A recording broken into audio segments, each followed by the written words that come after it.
Wicked Storytime presents Through the Looking Glass, sequel to The Adventures of Alice in Wonderland by Lewis Carroll. Please remember to hit like and subscribe to support this channel.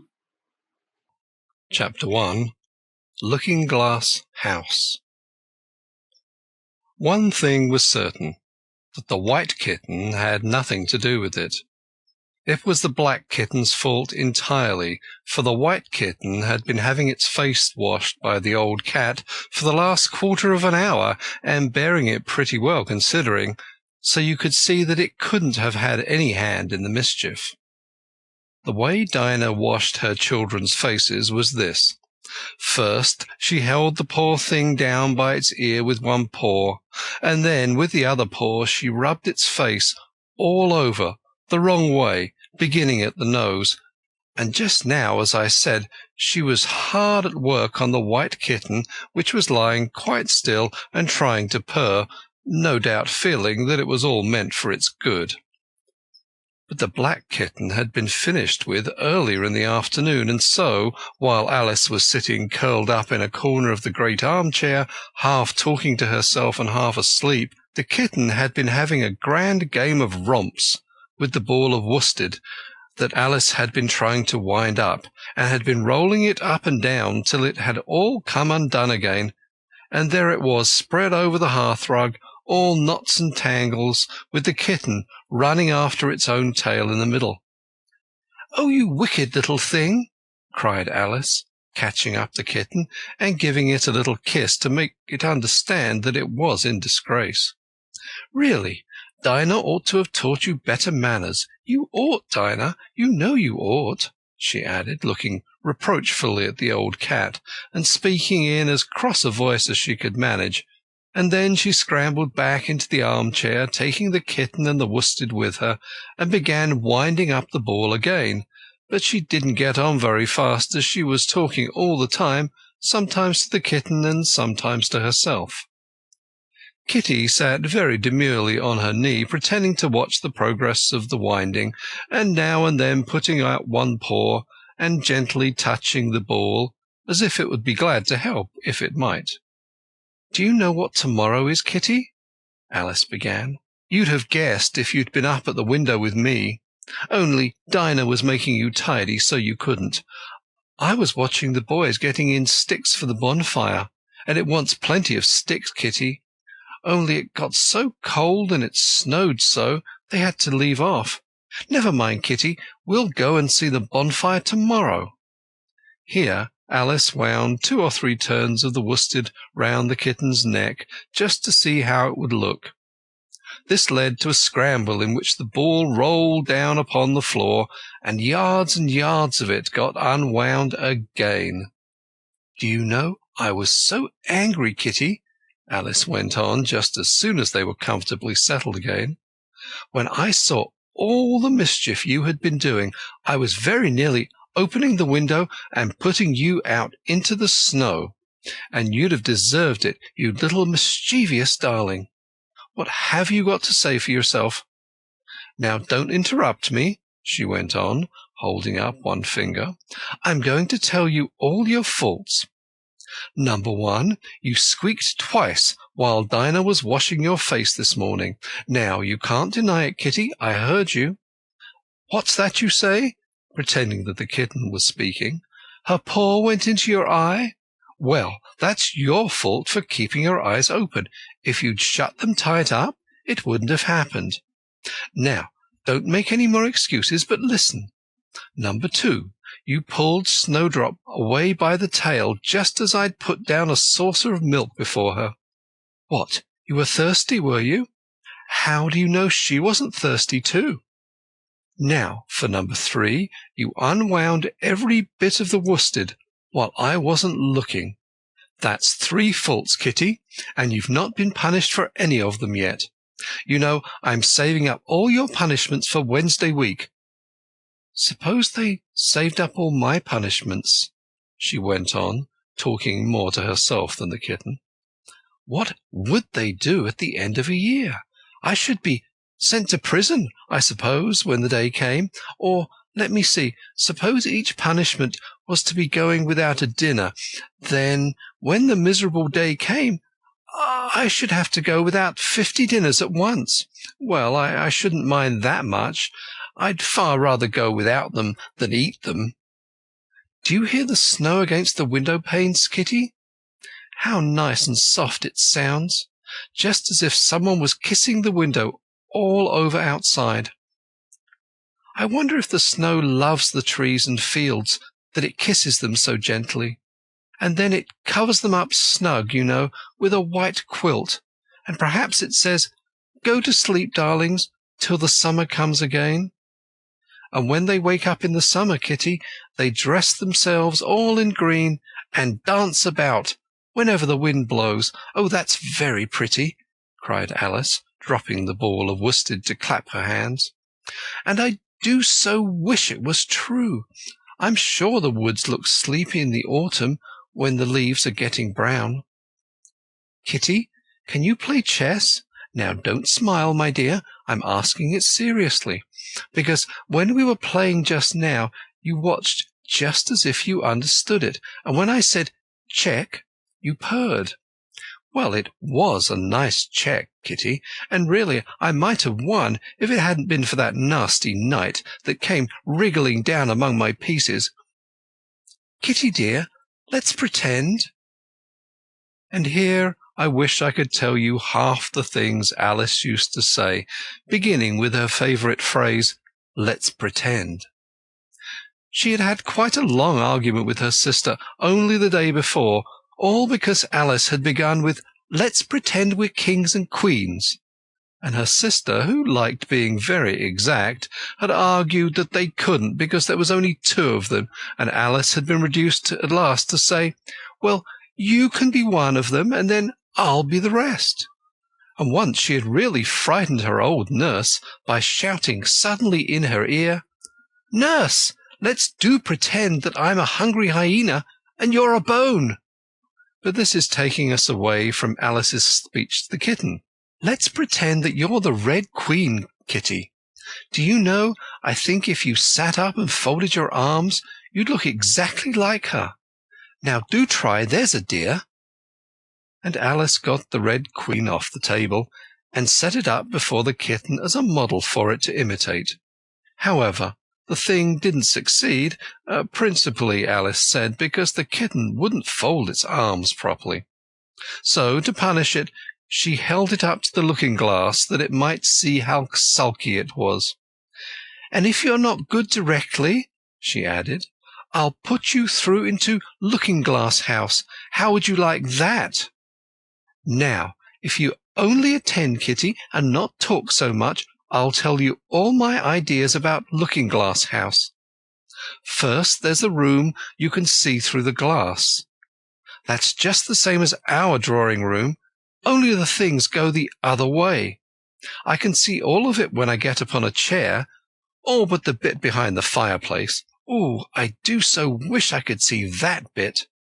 I want so much to know whether they have a fire in the winter. You never can tell, you know, unless our fire smokes, and then the smoke comes up in that room too, but that may only be a pretence, just to make it look as if they had a fire. Well then, the books are something like our books, only the words go the wrong way. I know that because I've held up one of our books to the glass, and then they hold up one in the other room. How would you like to live in Looking-Glass House, Kitty?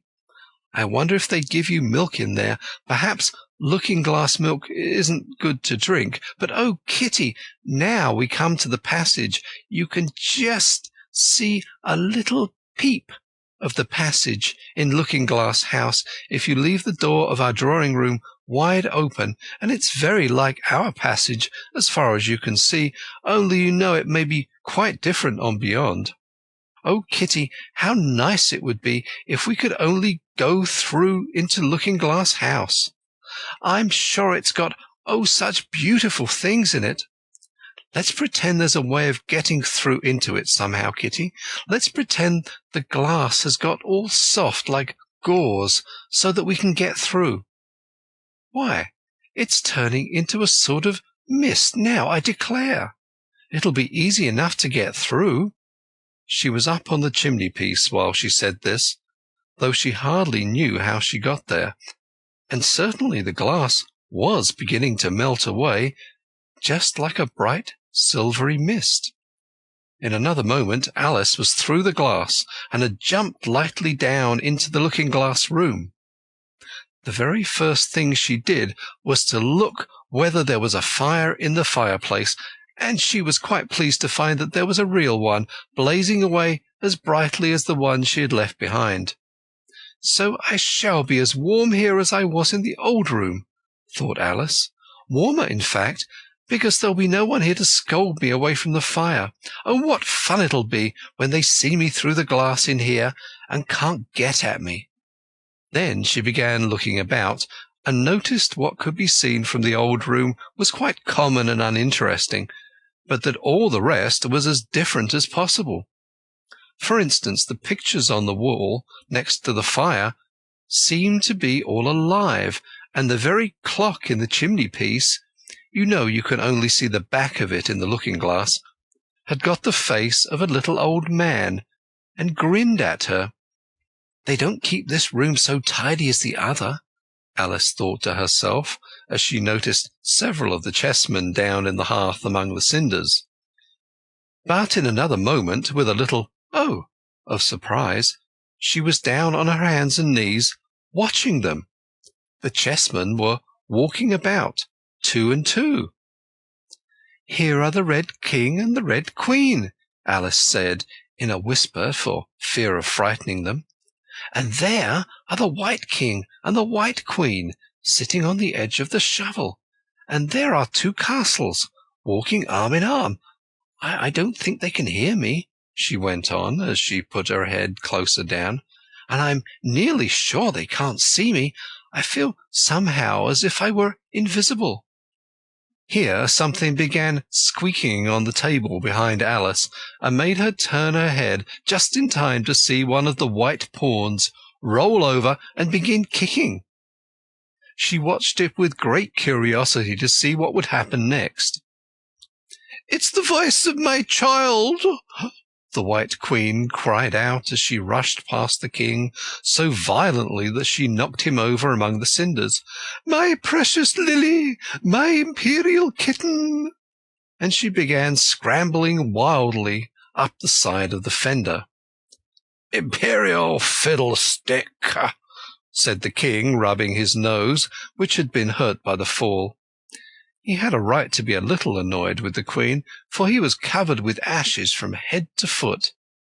Alice was very anxious to be of use, and as the poor little Lily was nearly half screaming herself into a fit, she hastily picked up the Queen and set her on the table by the side of her noisy little daughter. The Queen gasped and sat down.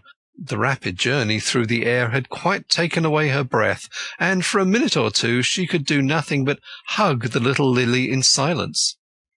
As soon as she had recovered her breath a little, she called out to the White King, who was sitting sulkily among the ashes, "Mind the volcano!" "What volcano?"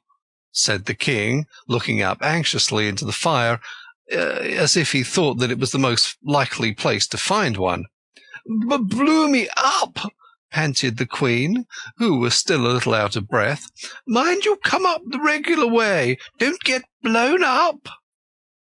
Alice watched the White King as he slowly struggled up from bar to bar, till at last she said, "Why, you'll be hours and hours getting up to the table at that rate. I'd far better help you, hadn't I?" But the king took no notice of the question. It was quite clear that he could neither hear her nor see her. So Alice picked him up very gently and lifted him across more slowly than she had lifted the Queen, that she mightn't take his breath away. But before she put him on the table, she thought she might as well dust him a little, he was so covered with ashes. She said afterwards that she had never seen in all her life such a face as the king made when he found himself held in the air by an invisible hand and being dusted.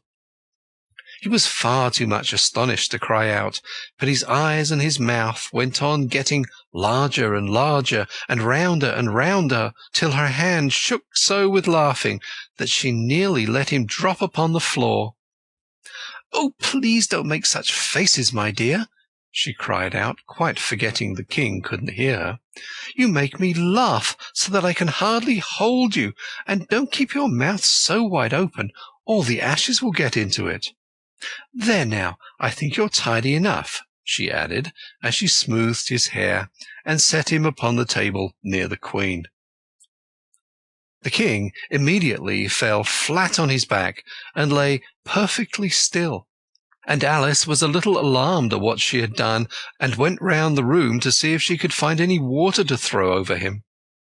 However, she could find nothing but a bottle of ink, and when she got back with it she found that he had recovered, and he and the Queen were talking together in a frightened whisper, so low that Alice could hardly hear what they said. The king was saying, "I assure you, my dear, I turned cold to the very ends of my whiskers." To which the Queen replied, "You haven't got any whiskers." "The horror of that moment," the king went on, "I shall never, never forget." "You will, though," the Queen said, "if you don't make a memorandum of it." Alice looked on with great interest as the king took out an enormous memorandum book from his pocket and began writing. A sudden thought struck her, and she took hold of the end of the pencil, which came some way over his shoulder, and began writing for him. The poor king looked puzzled and unhappy, and struggled with the pencil for some time without saying anything, but Alice was too strong for him, and at last he panted out, "My dear, I really must get a thinner pencil. I can't manage this one a bit. It writes all manner of things that I don't intend." "What manner of things?" said the Queen, looking over the book, in which Alice had put, "The White Knight is sliding down the poker. He balances very badly." "That's not a memorandum of your feelings." There was a book lying near Alice on the table, and while she sat watching the White Knight, for she was still a little anxious about him, and had the ink all ready to throw over him just in case he fainted again, she turned over the leaves to find some part that she could read. "For it's all in some language I don't know," she said to herself. It was like this. Note: here follows the first verse of the poem Jabberwocky, but backwards. She struggled over this for some time, but at last a bright thought struck her. "Why, it's a looking-glass book, of course, and if I hold it up to a glass, the words will all go the right way again." This was the poem that Alice read. Jabberwocky. 'Twas brillig, and the slithy toves did gyre and gimble in the wabe. All mimsy were the borogoves, and the mome raths outgrabe. Beware the Jabberwock, my son, the jaws that bite, the claws that catch. Beware the Jubjub bird, and shun the frumious Bandersnatch. He took his vorpal sword in hand, long time the Maxon foe he sought.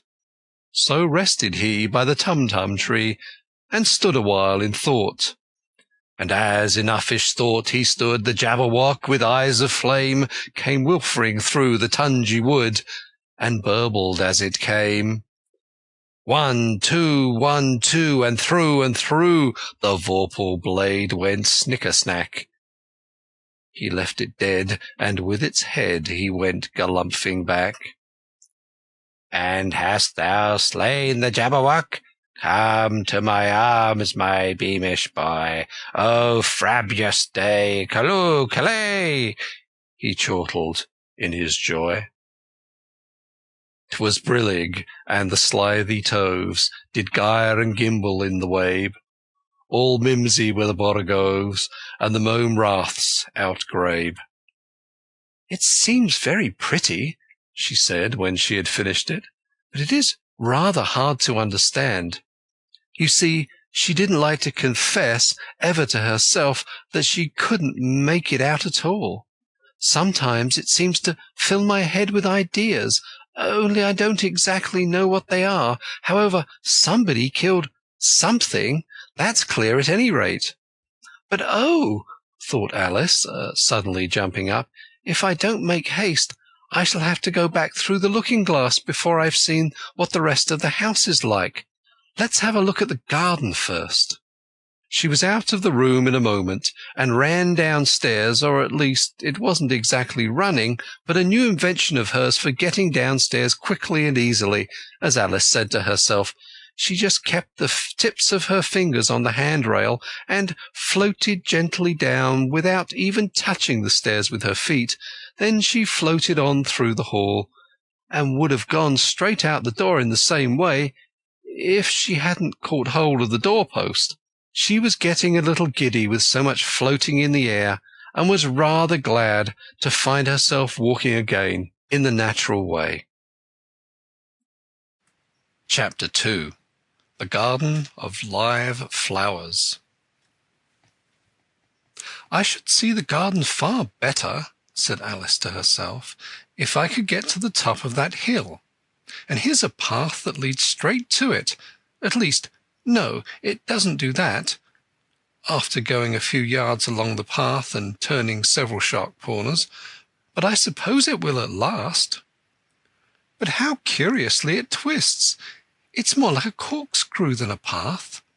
Well, this turn goes to the hill, I suppose. No, it doesn't. It goes straight back to the house. Well, then, I'll try it the other way. And so she did, wandering up and down and trying turn after turn, but always coming back to the house, do what she would. Indeed, once, when she turned a corner rather more quickly than usual, she ran against it before she could stop herself. "It's no good talking about it," Alice said, looking up at the house and pretending it was arguing with her. "I'm not going in again. I know I should have to get through the looking-glass again, back into the old room, and there'd be an end of all my adventures." So, resolutely turning her back upon the house, she set out once more down the path, determined to keep straight on until she got to the hill. For a few minutes all went well, and she was just saying, "I really shall do it this time," when the path gave a sudden twist and shook itself, as she described it afterwards, and the next moment she found herself actually walking in at the door. "Oh, it's too bad," she cried. "I never saw such a house for getting in the way. Never." However, there was the hill in full sight, so there was nothing to be done but start again. This time she came upon a large flower bed with a border of daisies and a willow tree growing in the middle. "Oh, Tiger Lily," said Alice, addressing herself to one that was waving gracefully about in the wind, "I wish you could talk." "We can talk," said the Tiger Lily, "when there's anybody worth talking to." Alice was so astonished that she couldn't speak for a minute. It quite seemed to take her breath away. At length, as the Tiger Lily only went on waving about, she spoke again in a timid voice, almost a whisper. "And can all the flowers talk?" "As well as you can," said the Tiger Lily, "and a great deal louder." "It isn't manners for us to begin, you know," said the Rose, "and I really was wondering when you'd speak. Said I to myself, her face has got some sense in it, though it's not a clever one. Still, you are the right colour, and that goes a long way." "I don't care about colour," the Tiger Lily remarked. "If only her petals curled up a little more, she'd be all right." Alice didn't like being criticised, so she began asking questions. "Aren't you sometimes frightened at being planted out here with no one to take care of you?" "There's the tree in the middle," said the Rose. "What else is it good for?"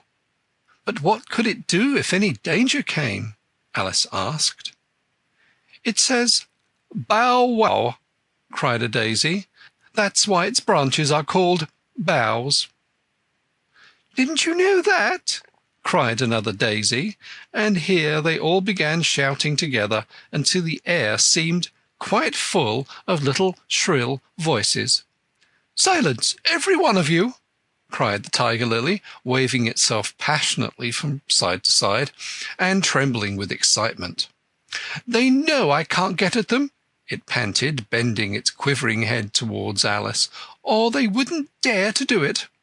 "Never mind," Alice said in a soothing voice, and stooping down to the daisies, who were just beginning again, she whispered, "If you don't hold your tongues, I'll pick you."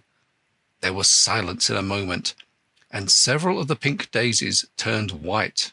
"That's right," said the tiger-lily. "Daisies are worst of all. When one speaks, they all begin together, and it's enough to make one wither to hear the way they go on." "How is it you can all talk so nicely?" Alice said, hoping to get it into a better temper by a compliment. "I've been in many gardens before, but none of the flowers could talk."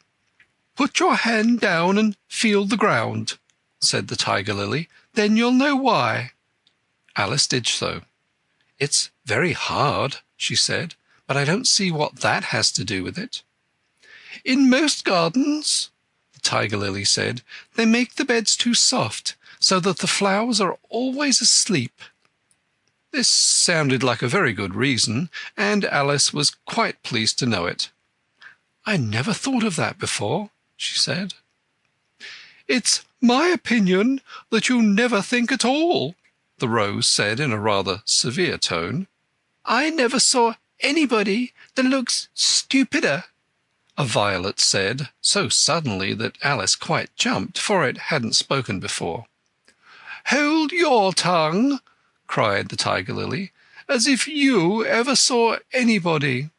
You keep your head under the leaves and snore away there, till you know no more what's going on in the world than if you were a bud." "And are there any more people in the garden besides me?" Alice said, not choosing to notice the rose's last remark. "There's one other flower in the garden that can move about like you," said the rose. "I wonder how you do it."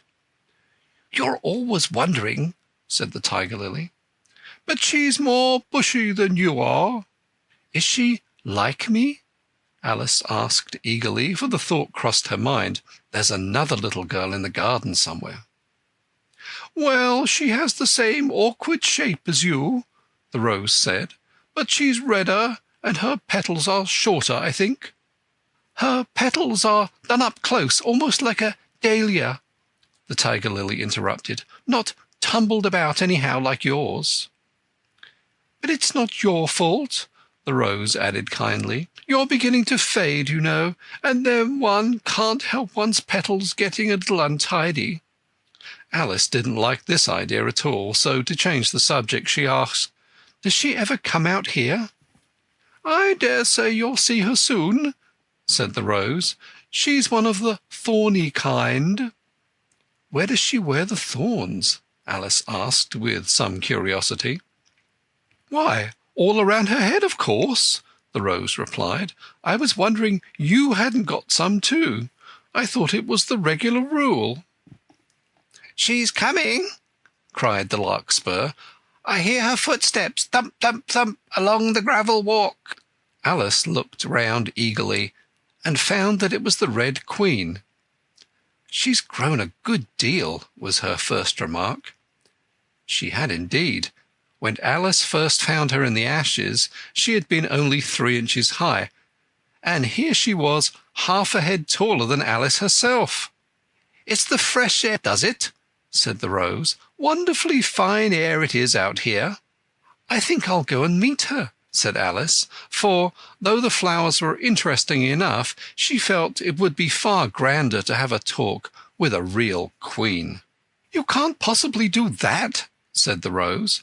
"I should advise you to walk the other way." This sounded nonsense to Alice, so she said nothing, but set off at once towards the Red Queen. To her surprise, she lost sight of her in a moment, and found herself walking in at the front door again. A little provoked, she drew back, and after looking everywhere for the Queen, whom she spied at last a long way off, she thought she would try the plan this time of walking in the opposite direction.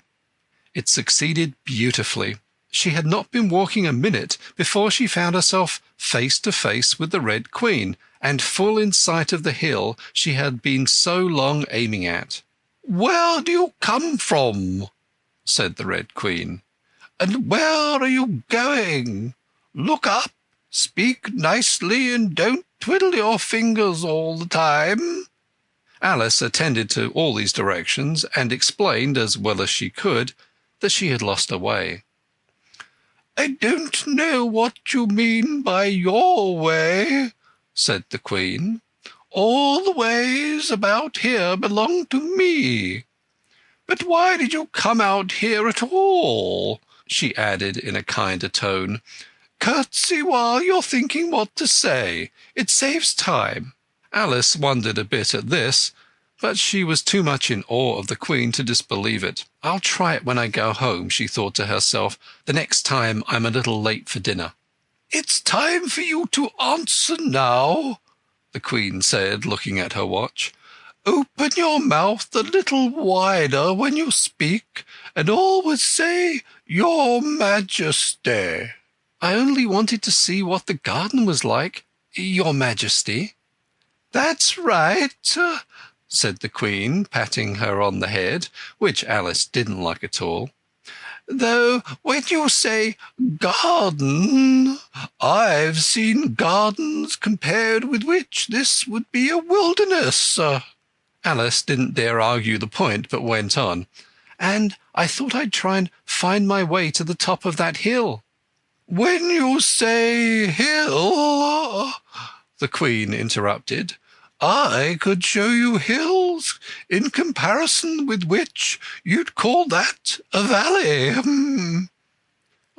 "No, I shouldn't," said Alice, surprised into contradicting her at last.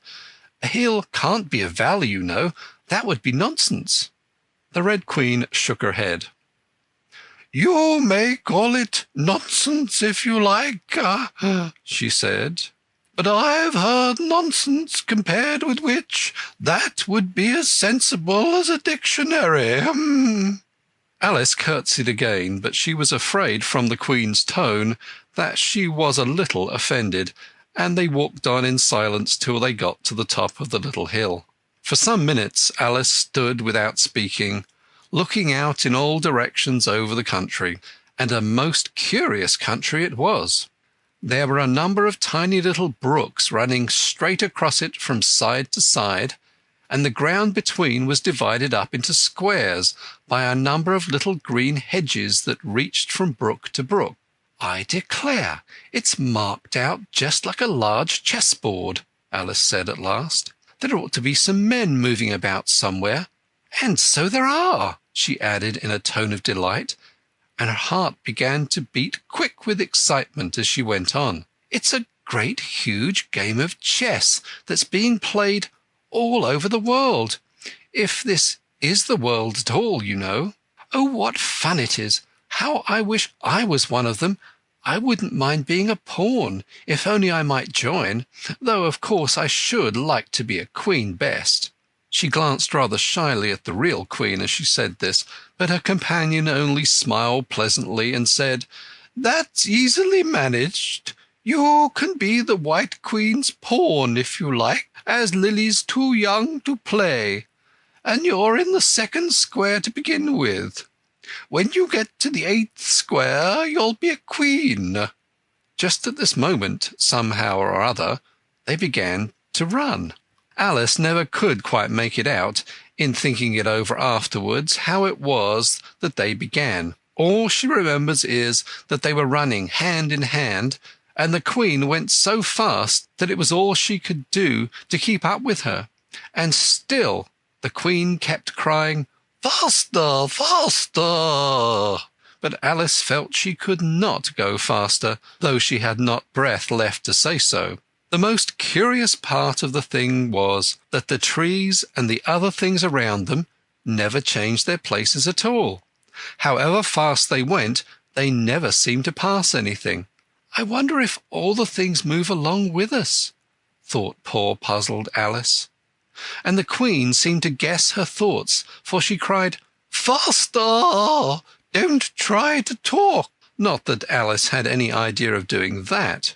She felt as if she would never be able to talk again. She was getting so much out of breath. And still the Queen cried, "Faster! Faster!" and dragged her along. "Are we nearly there?" Alice managed to pant out at last. "Nearly there," the Queen repeated. "Why, we passed it 10 minutes ago. Faster!" And they ran on for a time in silence, with the wind whistling in Alice's ears and almost blowing her hair off her head, she fancied. "Now, now!" cried the Queen. "Faster, faster!" And they went so fast that at last they seemed to skim through the air, hardly touching the ground with their feet, till suddenly, just as Alice was getting quite exhausted, they stopped, and she found herself sitting on the ground, breathless and giddy. The Queen propped her up against a tree and said kindly, "You may rest a little now." Alice looked round her in great surprise.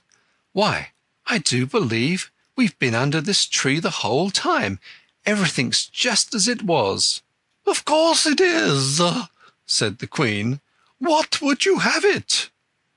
"Well, in our country," said Alice, still panting a little, "you generally get somewhere else if you ran very fast for a long time, as we've been doing." "A slow sort of country," said the Queen. "Now here, you see, it takes all the running you can do to keep in the same place. If you want to get somewhere else, you must run at least twice as fast as that." "I'd rather not try, please," said Alice. "I'm quite content to stay here, only I am so hot and thirsty." "I know what you'd like," the Queen said good-naturedly, taking a little box out of her pocket. "Have a biscuit?" Alice thought it would not be civil to say no, though it wasn't at all what she wanted. So she took it and ate it as well as she could. And it was very dry, and she thought she had never been so nearly choked in all her life. "While you're refreshing yourself," said the Queen, "I'll just take the measurements." And she took a ribbon out of her pocket, marked in inches, and began measuring the ground and sticking little pegs in here and there. "At the end of 2 yards," she said, putting in a peg to mark the distance, "I shall give you your directions. Have another biscuit?" "No, thank you," said Alice. "One's quite enough." "Thirst quenched, I hope," said the Queen. Alice did not know what to say to this, but luckily the Queen did not wait for an answer, but went on. "At the end of 3 yards I shall repeat them, for fear of your forgetting them. At the end of 4 I shall say good-bye, and at the end of 5 I shall go." She had got all the pegs put in by this time, and Alice looked on with great interest as she returned to the tree, and then began slowly walking down the row. At the 2-yard peg she faced round and said, "A pawn goes 2 squares in its first move, you know. So you'll go very quickly through the 3rd square, by railway, I should think. And then you'll find yourself in the 4th square in no time. Well, that square belongs to Tweedledum and Tweedledee. The 5th is mostly water. The 6th belongs to Humpty Dumpty. But you make no remark." "I didn't know I had to make one just then," Alice faltered out. "You should have said, it's extremely kind of you to tell me all this. However, we'll suppose it's said. The 7th square is all forest. However, one of the knights will show you the way. And in the 8th square we shall be queens together, and it's all feasting and fun." Alice got up and curtsied and sat down again. At the next peg The Queen turned again, and this time she said, "Speak in French when you can't think of the English for a thing. Turn out your toes as you walk, and remember who you are." She did not wait for Alice to curtsy this time, but walked on quickly to the next peg, where she turned for a moment to say, "Goodbye," and then hurried on to the last. How it happened Alice never knew, but exactly as she came to the last peg, she was gone. Whether she vanished into the air, or whether she ran quickly into the wood, and she can run very fast, thought Alice. There was no way of guessing, but she was gone, and Alice began to remember that she was a pawn, and that it would soon be time for her to move. Chapter 3. Looking-glass insects. Of course, the first thing to do was to make a grand survey of the country she was going to travel through. "It's something very like learning geography," thought Alice as she stood on tiptoe in hopes of being able to see a little further. Principal rivers. There are none. Principal mountains. I'm on the only one, but I don't think it's got any name. Principal towns. Why, what are those creatures making honey down there? They can't be bees. Nobody ever saw bees a mile off, you know. And for some time she stood silent, watching one of them that was bustling about among the flowers, poking its proboscis into them, just as if it was a regular bee, thought Alice. However, this was anything but a regular bee. In fact, it was an elephant, as Alice soon found out, though the idea quite took her breath away at first. What enormous flowers they must be, was her next idea. Something like cottages with the roofs taken off and stalks put to them, and what quantities of honey they must make. "I think I'll go down and— No, I won't just yet," she went on, checking herself just as she was beginning to run down the hill and trying to find some excuse for turning shy so suddenly. "It'll never do to go down among them without a good long branch to brush them away. And what fun it'll be when they ask me how I like my walk. I shall say, 'Oh, I like it well enough.'" Here came the favourite little toss of the head. "Only it was so dusty and hot, and the elephants did tease so. I think I'll go down the other way," she said after a pause, "and perhaps I may visit the elephants later. Besides, I do so want to get into the third square." So with this excuse she ran down the hill and jumped over the first of the 6 little brooks. "Tickets, please," said the guard, putting his head in at the window. In a moment everybody was holding out a ticket. They were about the same size as the people, and quite seemed to fill the carriage. "Now then, show your ticket, child," the guard went on, looking angrily at Alice. And a great many voices all said together, like the chorus of a song, thought Alice, "Don't keep him waiting, child. Why, his time is worth £1,000 a minute." "I'm afraid I haven't got one," Alice said in a frightened tone. "There wasn't a ticket office where I came from." And again the chorus of voices went on. "There wasn't room for one where she came from. The land there is worth £1,000 an inch." "Don't make excuses," said the guard. "You should have bought one from the engine driver." And once more the chorus of voices went on. "The man that drives the engine. Why, the smoke alone is worth £1,000 a puff." Alice thought to herself, then there's no use in speaking. The voices didn't join in this time, as though she hadn't spoken, but to her great surprise they all thought in chorus. I hope you understand what thinking in chorus means, for I must confess that I don't. "Better to say nothing at all. Language is worth £1,000 a word." "I shall dream about £1,000 tonight, I know I shall," thought Alice. All this time the guard was looking at her, first through a telescope, then through a microscope, then through an opera glass. At last he said, "You're travelling the wrong way," and shut up the window and went away. "So young a child," said the gentleman sitting opposite to her. He was dressed in white paper. "Ought to know which way she's going, even if she doesn't know her own name." A goat that was sitting next to the gentleman in white shut his eyes and said in a loud voice, "She ought to know her way to the ticket office, even if she doesn't know her alphabet." There was a beetle sitting next to the goat. It was a very queer carriage full of passengers altogether, and as the rule seemed to be that they should all speak in turn, he went on with, "She'll have to go back from here as luggage." Alice couldn't see who was sitting beyond the beetle, but a hoarse voice spoke next. "Change engines," it said, and was obliged to leave off.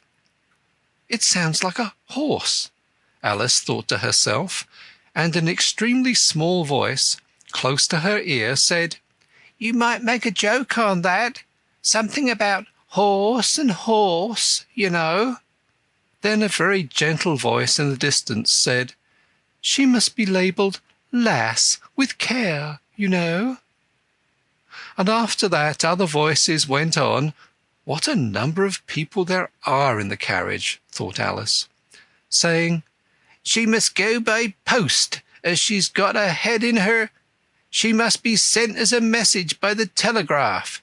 She must draw the train herself the rest of the way," and so on. But the gentleman dressed in white paper leaned forwards and whispered in her ear, "Never mind what they all say, my dear, but take a return ticket every time the train stops." "Indeed I shan't," Alice said rather impatiently. "I don't belong to this railway journey at all. I was in a wood just now, and I wish I could get back there." "You might make a joke on that," said the little voice close to her ear. "Something about you would if you could, you know." "Don't tease so," said Alice, looking about in vain to see where the voice came from. "If you're so anxious to have a joke made, why don't you make one yourself?" The little voice sighed deeply. It was very unhappy, evidently, and Alice would have said something pitying to comfort it if it would only sigh like other people, she thought. But this was such a wonderfully small sigh that she wouldn't have heard it at all if it hadn't come quite close to her ear. The consequence of this was that it tickled her ear very much and quite took off her thoughts from the unhappiness of the poor little creature. "I know you are a friend," the little voice went on, "a dear friend, an old friend, and that you won't hurt me though I am an insect." "What kind of insect?" Alice inquired a little anxiously. What she really wanted to know was whether it could sting or not, but she thought this wouldn't be quite a civil question to ask. "What, then you don't—" the little voice began, when it was drowned by a shrill scream from the engine, and everybody jumped up in alarm, Alice among the rest. The horse, who had put his head out of the window, quietly drew it in and said, "It's only a brook we have to jump over." Everybody seemed satisfied with this, though Alice felt a little nervous at the idea of trains jumping at all. "However, it'll take us into the 4th square. That's some comfort," she said to herself. In another moment she felt the carriage rise straight up into the air, and in her fright she caught at the thing nearest to her hand, which happened to be the goat's beard. But the beard seemed to melt away as she touched it, and she found herself sitting quietly under a tree, while the gnat, for that was the insect she had been talking to, was balancing itself on a twig just over her head and fanning her with its wings. It was a very large gnat, about the size of a chicken, Alice thought. Still, she couldn't feel nervous with it after they had been talking together so long. "Then you don't like all insects?" the gnat went on as quietly as if nothing had happened. "I like them when they can talk," Alice said. "None of them ever talk where I come from." "What sort of insects do you rejoice in where you come from?" the gnat inquired. "I don't rejoice in insects at all," Alice explained, "because I'm rather afraid of them, at least the large kinds. But I can tell you the names of some of them." "Of course, they answer to their names," the gnat remarked carelessly. "I've never known them to do it." "What's the use of their having names," the gnat said, "if they won't answer to them?" "No use to them," said Alice, "but it's useful to the people who name them, I suppose. If not, why do things have names at all?" "I can't say," the gnat replied. "Further on, in the wood down there, they've got no names. However, go on with your list of insects. You're wasting time." "Well, there's the horsefly," Alice began, counting off the names on her fingers. "All right," said the gnat. "Halfway up that bush you'll see a rocking horsefly if you look. It's made entirely of wood and gets about by swinging itself from branch to branch." "What does it live on?" Alice asked with great curiosity. "Sap and sawdust," said the gnat. "Go on with the list." Alice looked up at the rocking horsefly with great interest, and made up her mind it must have been just repainted, it looked so bright and sticky. And then she went on. "And there's the dragonfly." "Look up on the branch above your head," said the gnat, "and there you'll find a snapdragonfly. Its body is made of plum pudding, its wings of holly leaves, and its head is a raisin burning in brandy." "And what does it live on?" "Frumenty and mince pie," the gnat replied, "and it makes its nest in a Christmas box." "And then there's the butterfly," Alice went on, after she had taken a good look at the insect with its head on fire, and had thought to herself, "I wonder if that's the reason the insects are so fond of flying into candles, because they want to turn into snapdragonflies." "Crawling at your feet," said the gnat. Alice drew her feet back in some alarm. "You may observe a bread and butterfly. Its wings are thin slices of bread and butter, its body is a crust, and its head is a lump of sugar." "What does it live on?" "Weak tea with cream in it." A new difficulty came into Alice's head. "Supposing it can't find any?" she suggested. "Then it would die, of course." "But that must happen very often," Alice remarked thoughtfully. "It always happens," said the gnat. After this, Alice was silent for a minute or two, pondering. The gnat amused itself meanwhile by humming round and round her head. At last it settled again and remarked, "I suppose you don't want to lose your name?" "No, indeed," Alice said, a little anxiously. "And yet I don't know," the gnat went on in a careless tone. "Only think how convenient it would be if you could manage to go home without it. For instance, if the governess wanted to call you to your lessons, she would call out, 'Come here,' and there she would have to leave off, because there wouldn't be any name for her to call, and of course you wouldn't have to go, you know." "That would never do, I'm sure," said Alice. "The governess would never think of excusing me lessons for that. If she couldn't remember my name, she'd call me Miss, as the servants do." "Well, if she said Miss and didn't say anything more," the gnat remarked, "of course you'd miss your lessons. That's a joke. I wish you had made it." "Why do you wish I had made it?" Alice asked. "It's a very bad one." But the gnat only sighed deeply, while 2 large tears came rolling down its cheeks. "You shouldn't make jokes," Alice said, "if it makes you so unhappy." Then came another of those melancholy little sighs, and this time the poor gnat really seemed to have sighed itself away, for when Alice looked up there was nothing whatever to be seen on the twig, and as she was getting quite chilly with sitting still so long, she got up and walked on.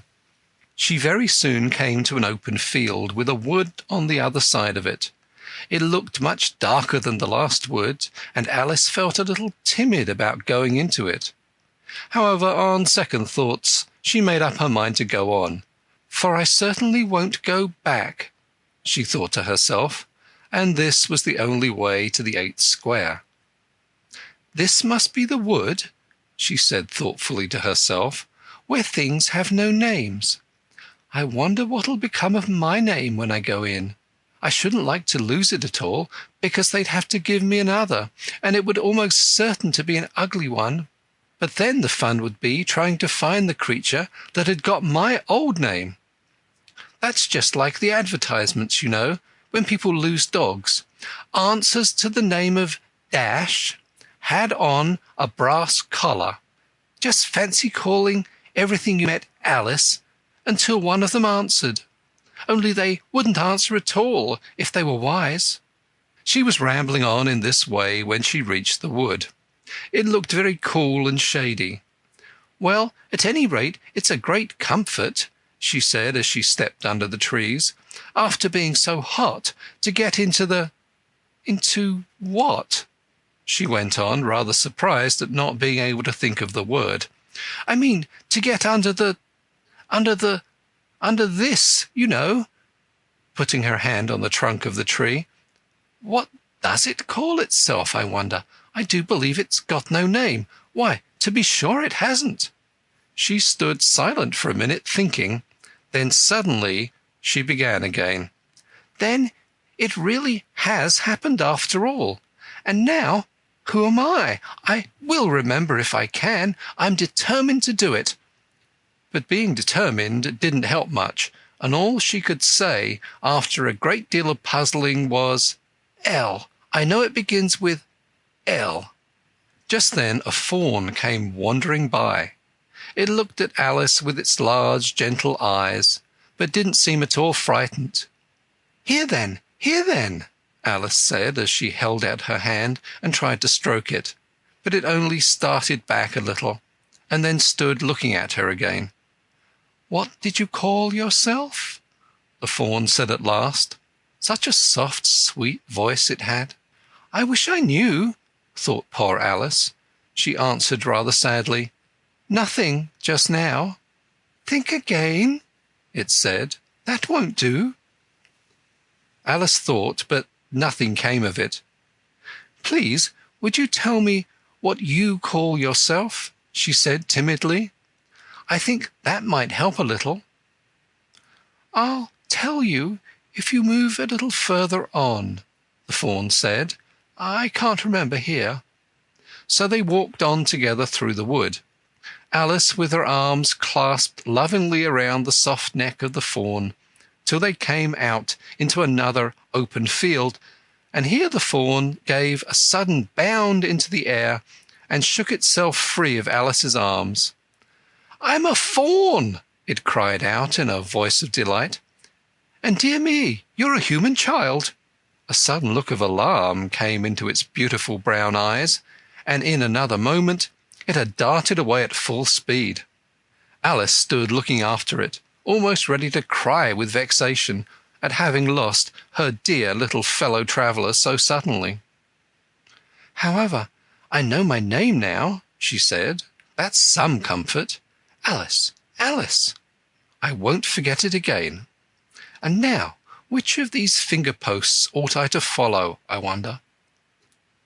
It was not a very difficult question to answer, as there was only one road through the wood, and the 2 finger-posts both pointed along it. "I'll settle it," Alice said to herself, "when the road divides and they point different ways." But this did not seem likely to happen. She went on and on a long way, but whenever the road divided, there would be sure to be 2 finger-posts pointing the same way, one marked to Tweedledum's house, and the other to the house of Tweedledee. "I do believe," said Alice at last, "that they live in the same house. I wonder I never thought of that before, but I can't stay there long. I'll just call and say, 'How do you do?' and ask them the way out of the wood. If I could only get to the 8th square before it gets dark." So she wandered on, talking to herself as she went, till, on turning a sharp corner, she came upon 2 fat little men so suddenly that she could not help starting back. But in another moment she recovered herself, feeling sure that they must be— Chapter 4. Tweedledum and Tweedledee. They were standing under a tree, each with an arm around the other's neck, and Alice knew which was which in a moment, because one of them had "Dumb" embroidered on his collar, and the other "D." "I suppose they've each got Tweedle round at the back of the collar," she said to herself. They stood so still that she quite forgot they were alive, and she was just looking round to see if the word Tweedle was written at the back of each collar, when she was startled by a voice coming from the one marked Dumb. "If you think we're waxworks," he said, "you ought to pay, you know. Waxworks weren't made to be looked at for nothing, nohow. Contrariwise," added the one marked D, "if you think we're alive, you ought to speak." "I'm sure I'm very sorry," was all Alice could say, for the words of the old song kept ringing through her head like the ticking of a clock, and she could hardly help saying them out loud. Tweedledum and Tweedledee agreed to have a battle, for Tweedledum said Tweedledee had spoiled his nice new rattle. Just then flew down a monstrous crow, as black as a tar barrel, which frightened both the heroes so they quite forgot their quarrel. "I know what you're thinking about," said Tweedledum, "but it isn't so, nohow." "Contrariwise," continued Tweedledee, "if it was so, it might be, and if it were so, it would be. But as it isn't, it ain't. That's logic." "I was thinking," Alice said very politely, "which is the best way out of the wood? It's getting so dark. Would you tell me, please?" But the little men only looked at each other and grinned. They looked so exactly like a couple of great schoolboys that Alice couldn't help pointing her finger at Tweedledum and saying, "First boy." "Nohow!" Tweedledum cried out briskly, and shut his mouth up again with a snap. "Next boy," said Alice, passing on to Tweedledee, though she felt quite certain that he would only shout out "Contrariwise," and so he did. "You've been wrong," cried Tweedledum. "The first thing in a visit is to say 'How d'ye do?' and shake hands." And here the 2 brothers gave each other a hug, and then they held out the 2 hands that were free to shake hands with her. Alice did not like shaking hands with either of them first, for fear of hurting the other one's feelings. So, as the best way out of the difficulty, she took hold of both hands at once. The next moment they were dancing round in a ring. This seemed quite natural, she remembered afterwards, and she was not even surprised to hear music playing. It seemed to come from the tree under which they were dancing, and it was done, as well as she could make it out, by the branches rubbing one across the other like fiddles and fiddlesticks. "But it certainly was funny," Alice said afterwards, when she was telling her sister the history of all this, "to find myself singing 'Here we go round the mulberry bush.' I don't know when I began it, but somehow I felt as if I'd been singing it a long, long time." The other 2 dancers were fat, and very soon out of breath. "4 times round is enough for one dance," Tweedledum panted out, and they left off dancing as suddenly as they'd begun. The music stopped at the same moment. Then they let go of Alice's hands and stood looking at her for a minute. There was rather an awkward pause, as Alice didn't know how to begin a conversation with people she had just been dancing with. "It would never do to say 'How do you do?' now," she said to herself. "We seem to have got beyond that somehow." I hope you're not much tired," she said at last. "Nohow, and thank you very much for asking," said Tweedledum. "So much obliged," added Tweedledee. "You like poetry?" "Yes, pretty much some poetry," said Alice doubtfully. "Would you tell me which road leads out of the wood?" "What shall I repeat to her?" said Tweedledee, looking round at Tweedledum with great solemn eyes and not noticing Alice's question.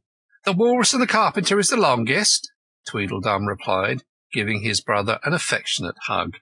Tweedledee began instantly. "The sun was shining—" Here Alice ventured to interrupt him. "If it's very long," she said as politely as she could, "would you please tell me first which road?" Tweedledum smiled gently and began again. "The sun was shining on the sea, shining with all his might. He did his very best to make the billows smooth and bright, and this was odd, because it was the middle of the night. The moon was shining sulkily, because she thought the sun had got no business to be there after the day was done. It's very rude of him, she said, to come and spoil the fun. The sea was wet as wet could be, the sands were dry as dry. You could not see a cloud because no cloud was in the sky. No birds were flying overhead, there were no birds to fly. The Walrus and the Carpenter were walking close at hand. They wept like anything to see such quantities of sand. If this were only cleared away, they said, it would be grand. If 7 maids with 7 mops swept it for half a year, do you suppose, the Walrus said, that they could get it clear? I doubt it, said the Carpenter, and shed a bitter tear. Oh, oysters, come and walk with us, the Walrus did beseech. A pleasant walk, a pleasant talk, along the briny beach. We cannot do with more than 4 to give a hand to each. The eldest oyster looked at him, but never a word he said. The eldest oyster winked his eye and shook his heavy head, meaning to say he did not choose to leave the oyster bed. But 4 young oysters hurried up, all eager for the treat. Their coats were brushed, their faces washed, their shoes were clean and neat, and this was odd because, you know, they hadn't any feet. 4 other oysters followed them, and yet another 4, and thick and fast they came at last, and more and more and more, all hopping through the frothy waves and scrambling to the shore. The Walrus and the Carpenter walked on a mile or so, and then they rested on a rock conveniently low, and all the little oysters stood and waited in a row. The time has come, the Walrus said, to talk of many things, of shoes and ships and sealing wax, of cabbages and kings, and why the sea is boiling hot, and whether pigs have wings. But wait a bit, the oysters cried, before we have our chat, for some of us are out of breath, and all of us are fat. No hurry, said the Carpenter. They thanked him much for that. A loaf of bread, the Walrus said, is what we chiefly need. Pepper and vinegar besides are very good indeed. Now if you're ready, oysters dear, we can begin to feed. But not on us, the oysters cried, turning a little blue. After such kindness, that would be a dismal thing to do. The night is fine, the Walrus said. Do you admire the view? It was so kind of you to come, and you are very nice. The Carpenter said nothing but, cut us another slice. I wish you were not quite so deaf. I've had to ask you twice. It seems a shame, the Walrus said, to play them such a trick, and after we brought them out so far and made them trot so quick. The Carpenter said nothing, but the butter's spread too thick. I weep for you, the Walrus said. I deeply sympathise. With sobs and tears he sorted out those of the largest size, holding his pocket handkerchief before his streaming eyes. Oh, oysters, said the Carpenter, you've had a pleasant run. Shall we be trotting home again? But answer came there none. and that was scarcely odd because they'd eaten every one. I liked the walrus best, said Alice, because, you see, he was a little sorry for the poor oysters. He ate more than the carpenter, though, said Tweedledee. You see, he held his handkerchief in front so that the carpenter couldn't see how many he took, contrariwise. That was mean, Alice said indignantly. Then I liked the carpenter best if he didn't eat so many as the walrus. But he ate as many as he could get, said Tweedledum. This was a puzzler. After a pause, Alice began, Well, they were both very unpleasant characters. Here she checked herself in some alarm at hearing something that sounded to her like the puffing of a large steam engine in the wood near them, though she feared it was more likely to be a wild beast. Are there any lions or tigers about here? She asked timidly. It's only the Red King snoring, said Tweedledee. Come and look at him, the brothers cried, and they each took one of Alice's hands and led her up to where the king was sleeping. Isn't he a lovely sight? Said Tweedledum. Alice couldn't say honestly that he was. He had a tall red nightcap on with a tassel, and he was lying crumpled up in a sort of untidy heap, and snoring loud. Fit to snore his head off, as Tweedledum remarked. I'm afraid he'll catch cold with lying on the damp grass, said Alice, who was a very thoughtful little girl. He's dreaming now, said Tweedledee. And what do you think he's dreaming about? Alice said, Nobody can guess that. Why, about you, Tweedledee exclaimed, clapping his hands triumphantly. And if he left off dreaming about you, where do you suppose you'd be? Where I am now, of course, said Alice. Not you, Tweedledee retorted contemptuously. You'd be nowhere. Why, you're only a sort of thing in his dream. If that there king was to wake, added Tweedledum, you'd go out, bang, just like a candle. I shouldn't, Alice exclaimed indignantly. Besides, if I'm only a sort of thing in his dream, what are you, I should like to know? Ditto, said Tweedledum. Ditto, ditto, cried Tweedledee. He shouted this so loud that Alice couldn't help saying, Hush, you'll be waking him, I'm afraid, if you make so much noise. Well, it's no good yours talking about waking him, said Tweedledum. When you're only one of the things in his dream, you know very well you're not real. I am real, said Alice, and began to cry.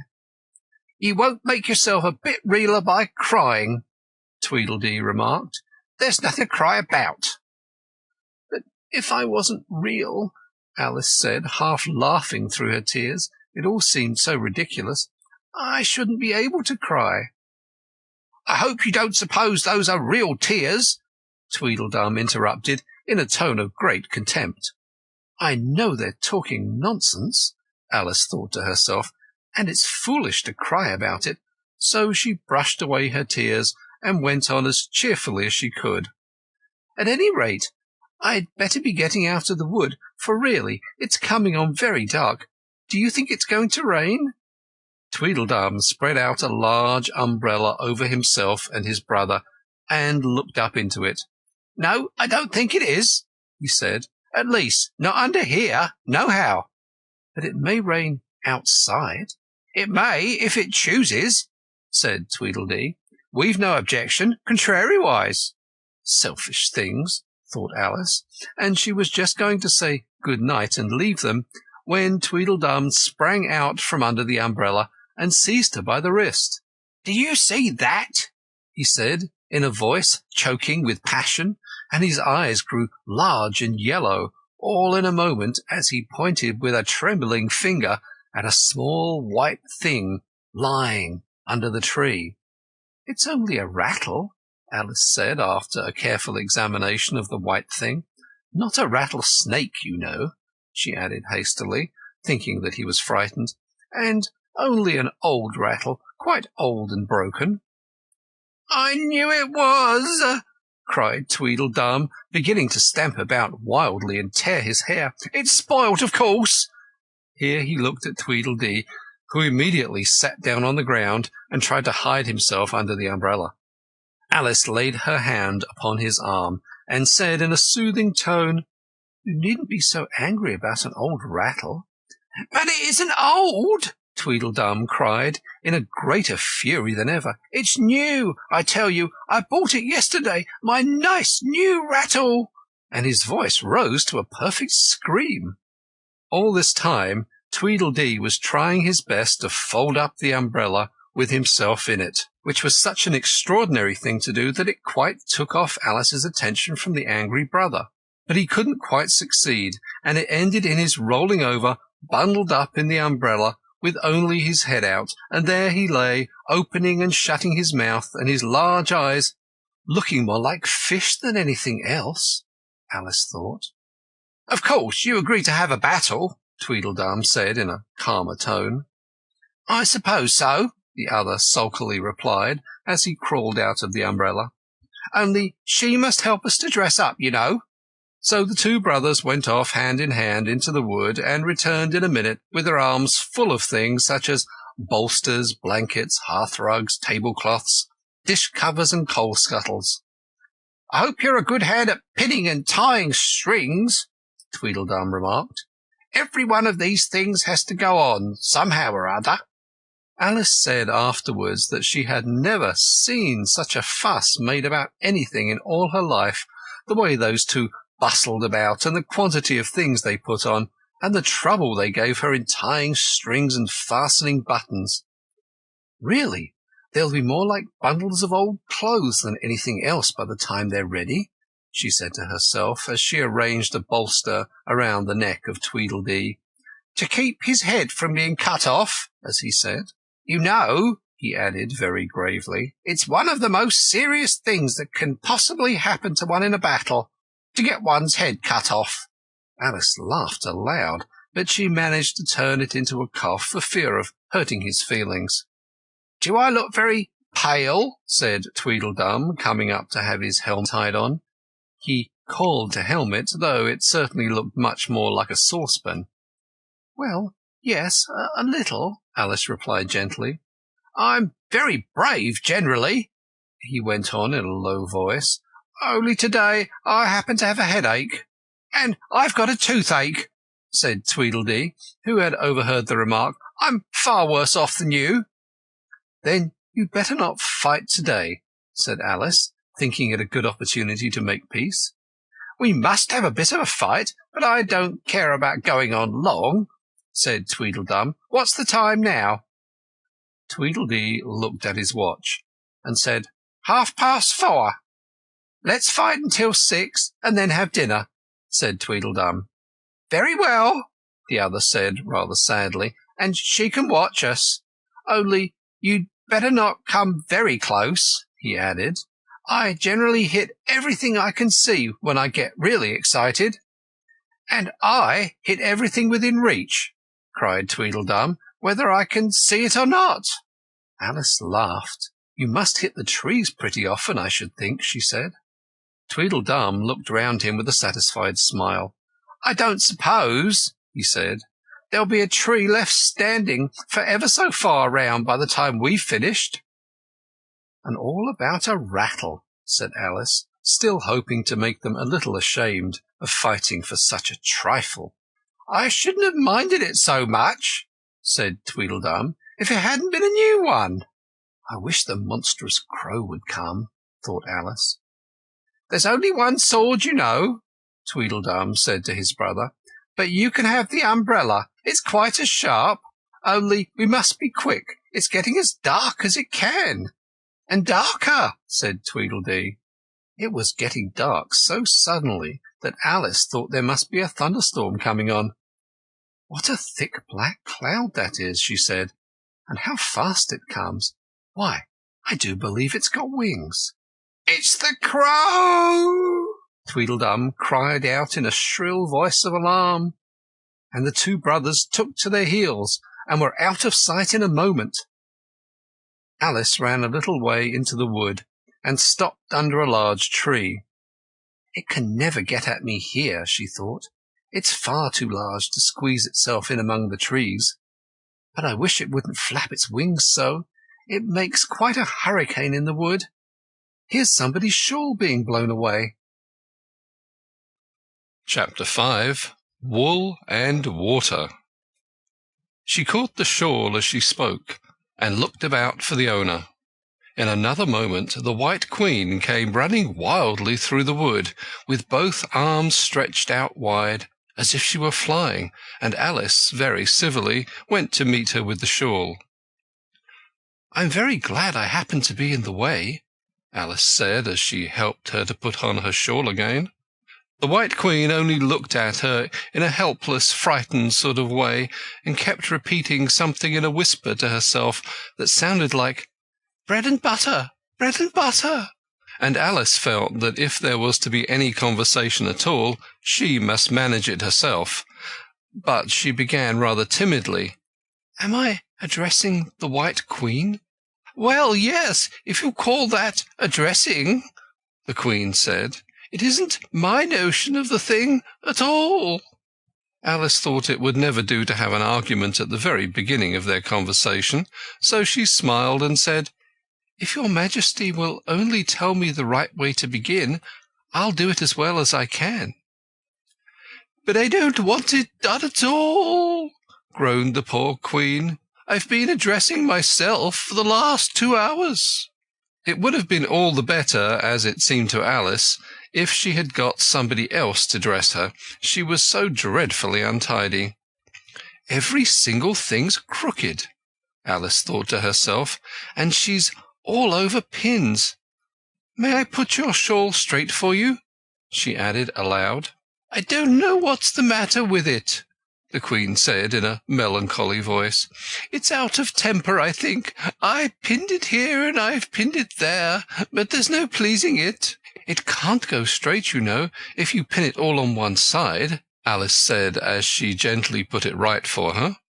"And dear me, what a state your hair is in!" "The brush has got entangled in it," the Queen said with a sigh, "and I lost the comb yesterday." Alice carefully released the brush and did her best to get the hair in order. "Come, you look rather better now," she said, after altering most of the pins. "But really, you should have a lady's maid." "I'm sure I'll take you with pleasure," the Queen said. "Twopence a week, and jam every other day." Alice couldn't help laughing as she said, "I don't want you to hire me, and I don't care for jam." "It's very good jam," said the Queen. "Well, I don't want it today, at any rate."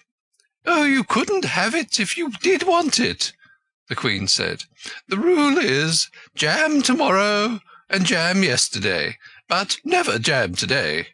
"It must come sometimes to jam today," Alice objected.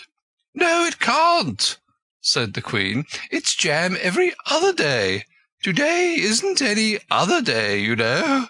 "I don't understand you," said Alice. "It's dreadfully confusing." "That's the effect of living backwards," the Queen said kindly. "It always makes one a little giddy at first." "Living backwards?" Alice repeated in great astonishment. "I never heard of such a thing." "But there's one great advantage in it. One's memory works both ways." "I'm sure mine only works one way," Alice remarked. "I can't remember things before they happen." "It's a poor sort of memory that only works backwards," the Queen remarked. "What sort of things do you remember best?" Alice ventured to ask. "Oh, things that happen the week after next," the Queen replied in a careless tone.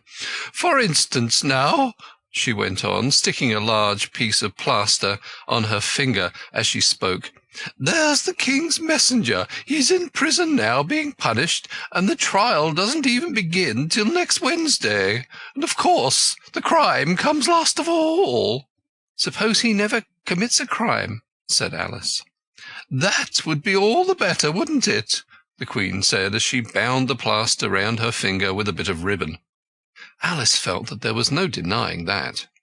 "Of course, it would be all the better," she said, "but it wouldn't be all the better his being punished." "You're wrong there, at any rate," said the Queen. "Were you ever punished?"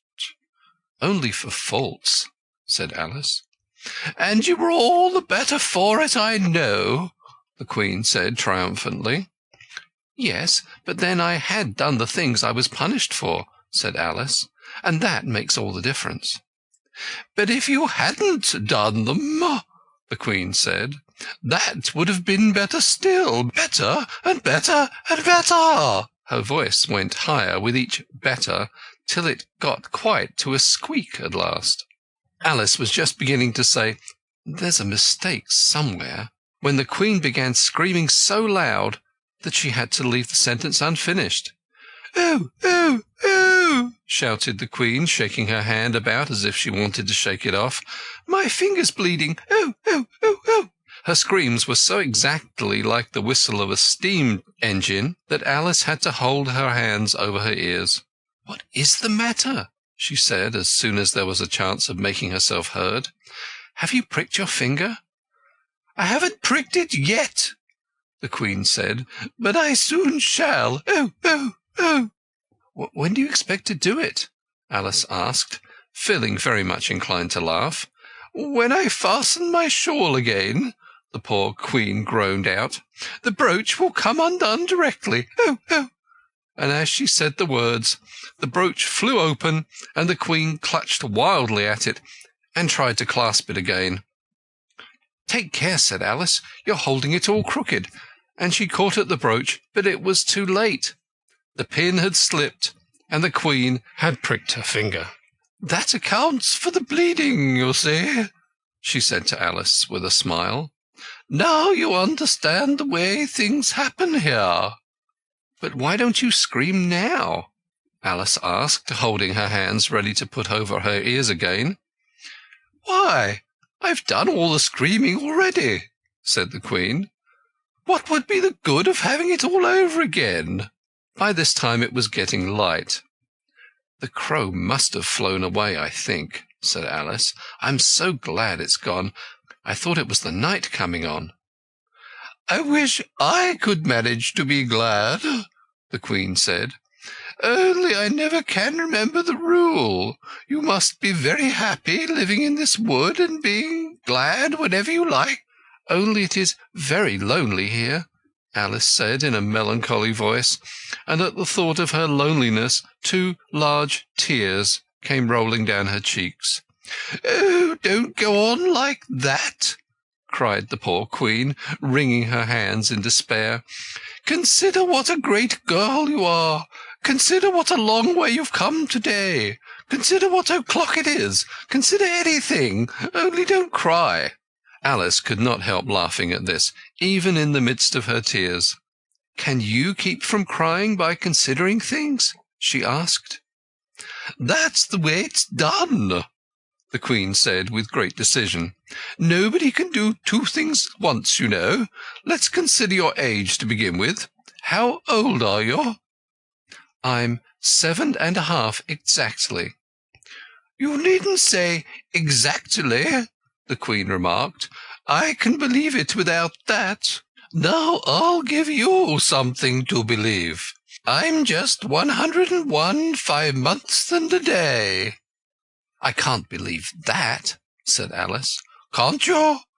the Queen said in a pitying tone. "Try again. Draw a long breath and shut your eyes." Alice laughed. "There's no use trying," she said. "One can't believe impossible things." "Oh, I dare say you haven't had much practice," said the Queen. "When I was your age, I always did it for half an hour a day. Why, sometimes I've believed as many as 6 impossible things before breakfast. There goes the shawl again." The brooch had come undone as she spoke, and a sudden gust of wind blew the Queen's shawl across a little brook. The Queen spread out her arms again and went flying after it, and this time she succeeded in catching it herself. "I've got it!" she cried in a triumphant tone. "Now you shall see me pin it on again all by myself." "Then I hope your finger is better now," Alice said very politely, as she crossed the little brook after the Queen. "Oh, much better," cried the Queen, her voice rising to a squeak as she went on. "Much better, better, better, better." The last word ended in a long bleat, so like a sheep that Alice quite started. She looked at the Queen, who seemed to have suddenly wrapped herself up in wool. Alice rubbed her eyes and looked again. She couldn't make out what had happened at all. Was she in a shop? And was that really a sheep that was sitting on the other side of the counter? Rub as she could make nothing more of it. She was in a little dark shop, leaning with her elbows on the counter, and opposite to her was an old sheep, sitting in an armchair, knitting, and every now and then leaving off to look at her through a great pair of spectacles. "What is it that you want to buy?" the sheep said at last, looking up for a moment from her knitting. I don't quite know yet," Alice said very gently. "I should like to look all around me first, if I might." "You may look in front of you, and on both sides, if you like," said the sheep, "but you can't look all around you unless you've got eyes in the back of your head." But these, as it happened, Alice had not got, so she contented herself with turning around, looking at the shelves as she came to them. The shop seemed to be full of all manner of curious things, but the oddest part of it all was that whenever she looked hard at any shelf to make out exactly what it had on it, that particular shelf was always quite empty, though the others round it were as crowded as full as they could hold. "Things flow about so here," she said at last in a plaintive tone, after she had spent a minute or so in vainly pursuing a large bright thing that looked sometimes like a doll and sometimes like a work-box, and was always in the shelf next above the one she was looking at. "And this one is the most provoking of all. But I'll tell you what," she added as a sudden thought struck her, "I'll follow it up to the very top shelf of all. It'll puzzle it to go through the ceiling, I expect." But even this plan failed.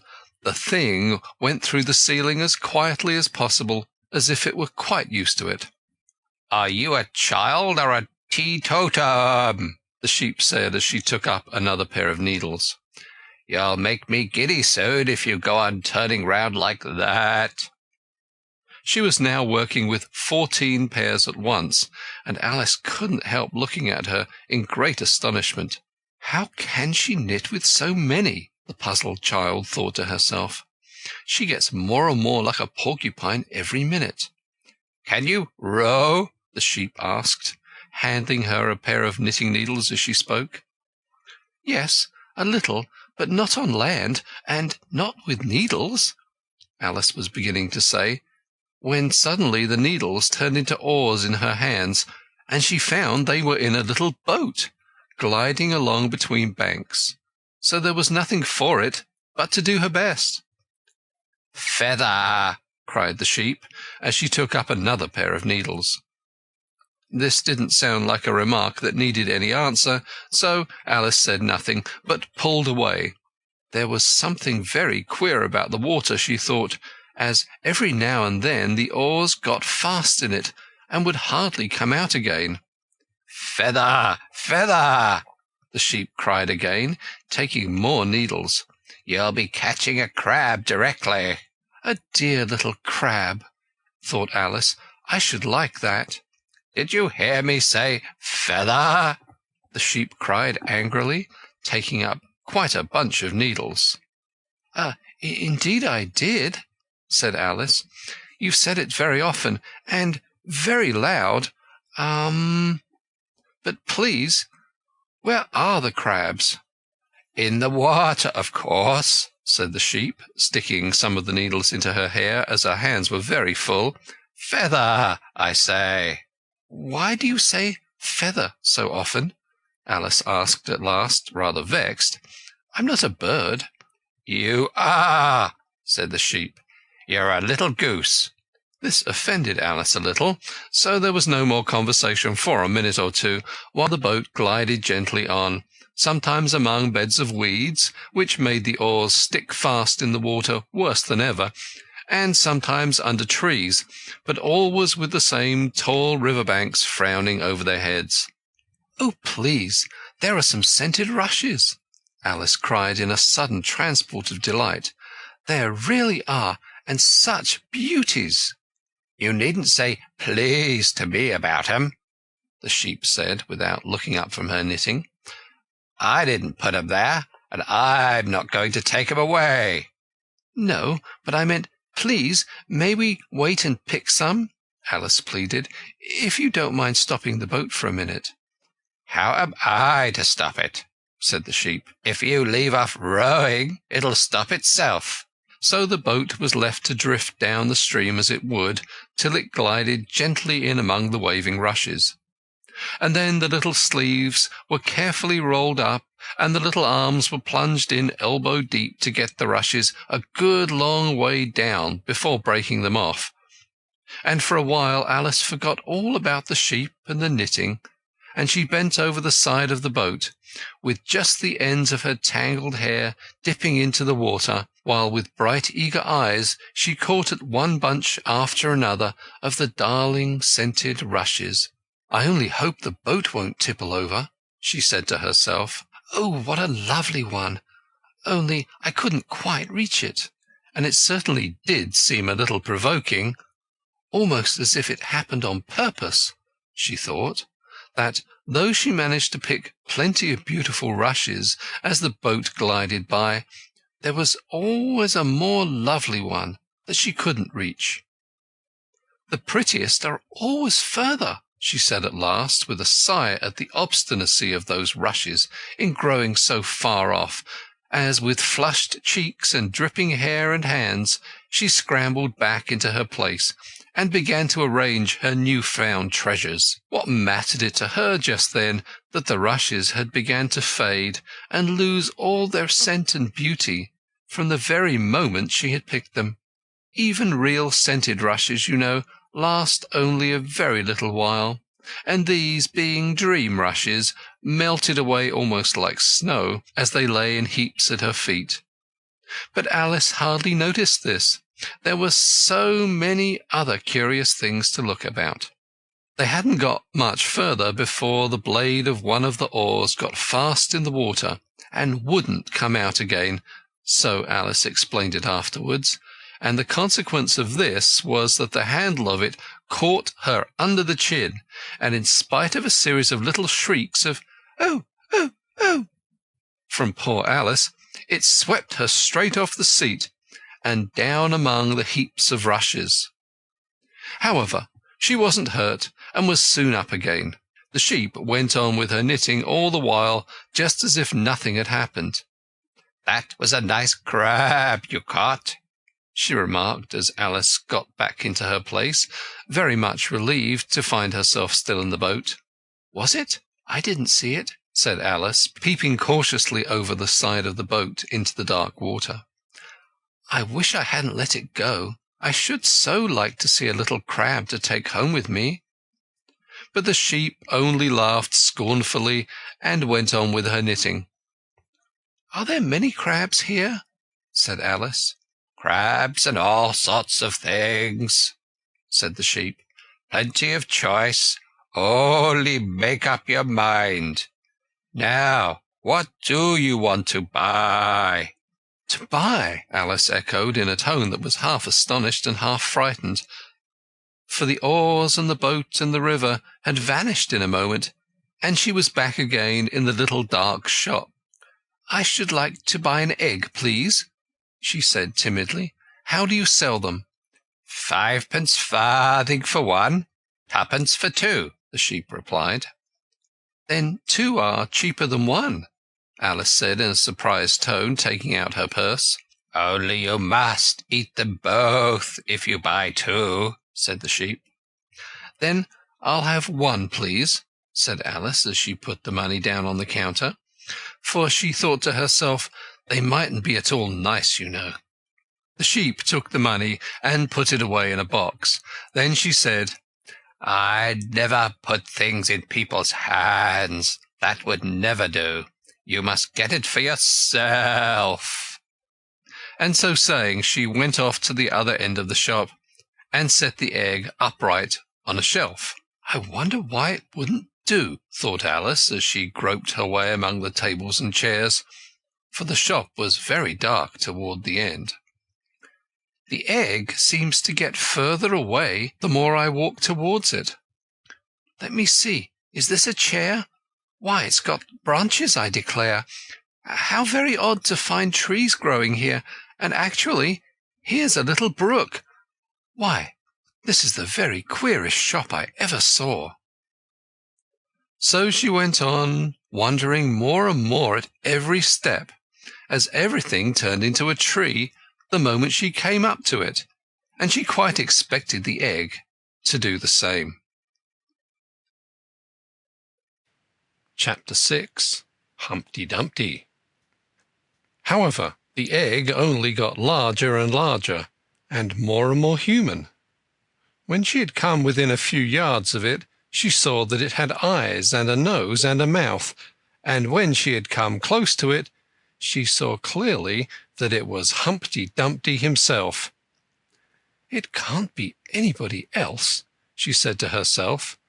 "I'm as certain of it as if his name were written all over his face." It might have been written 100 times easily on that enormous face.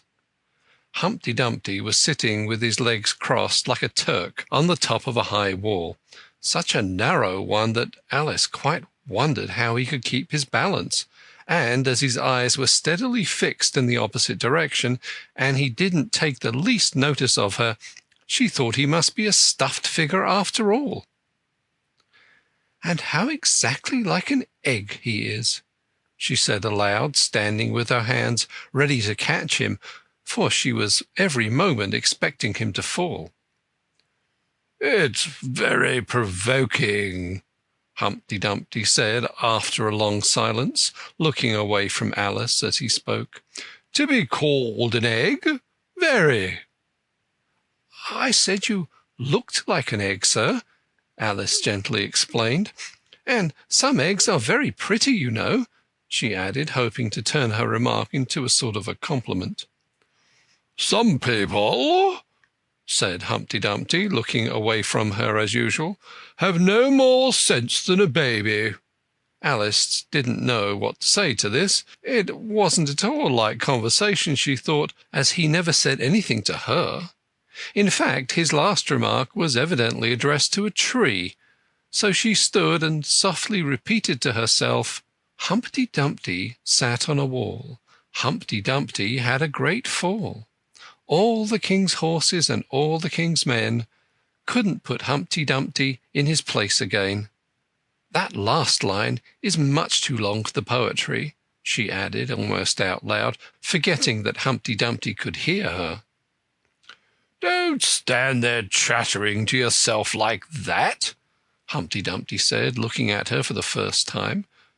"But tell me your name and your business."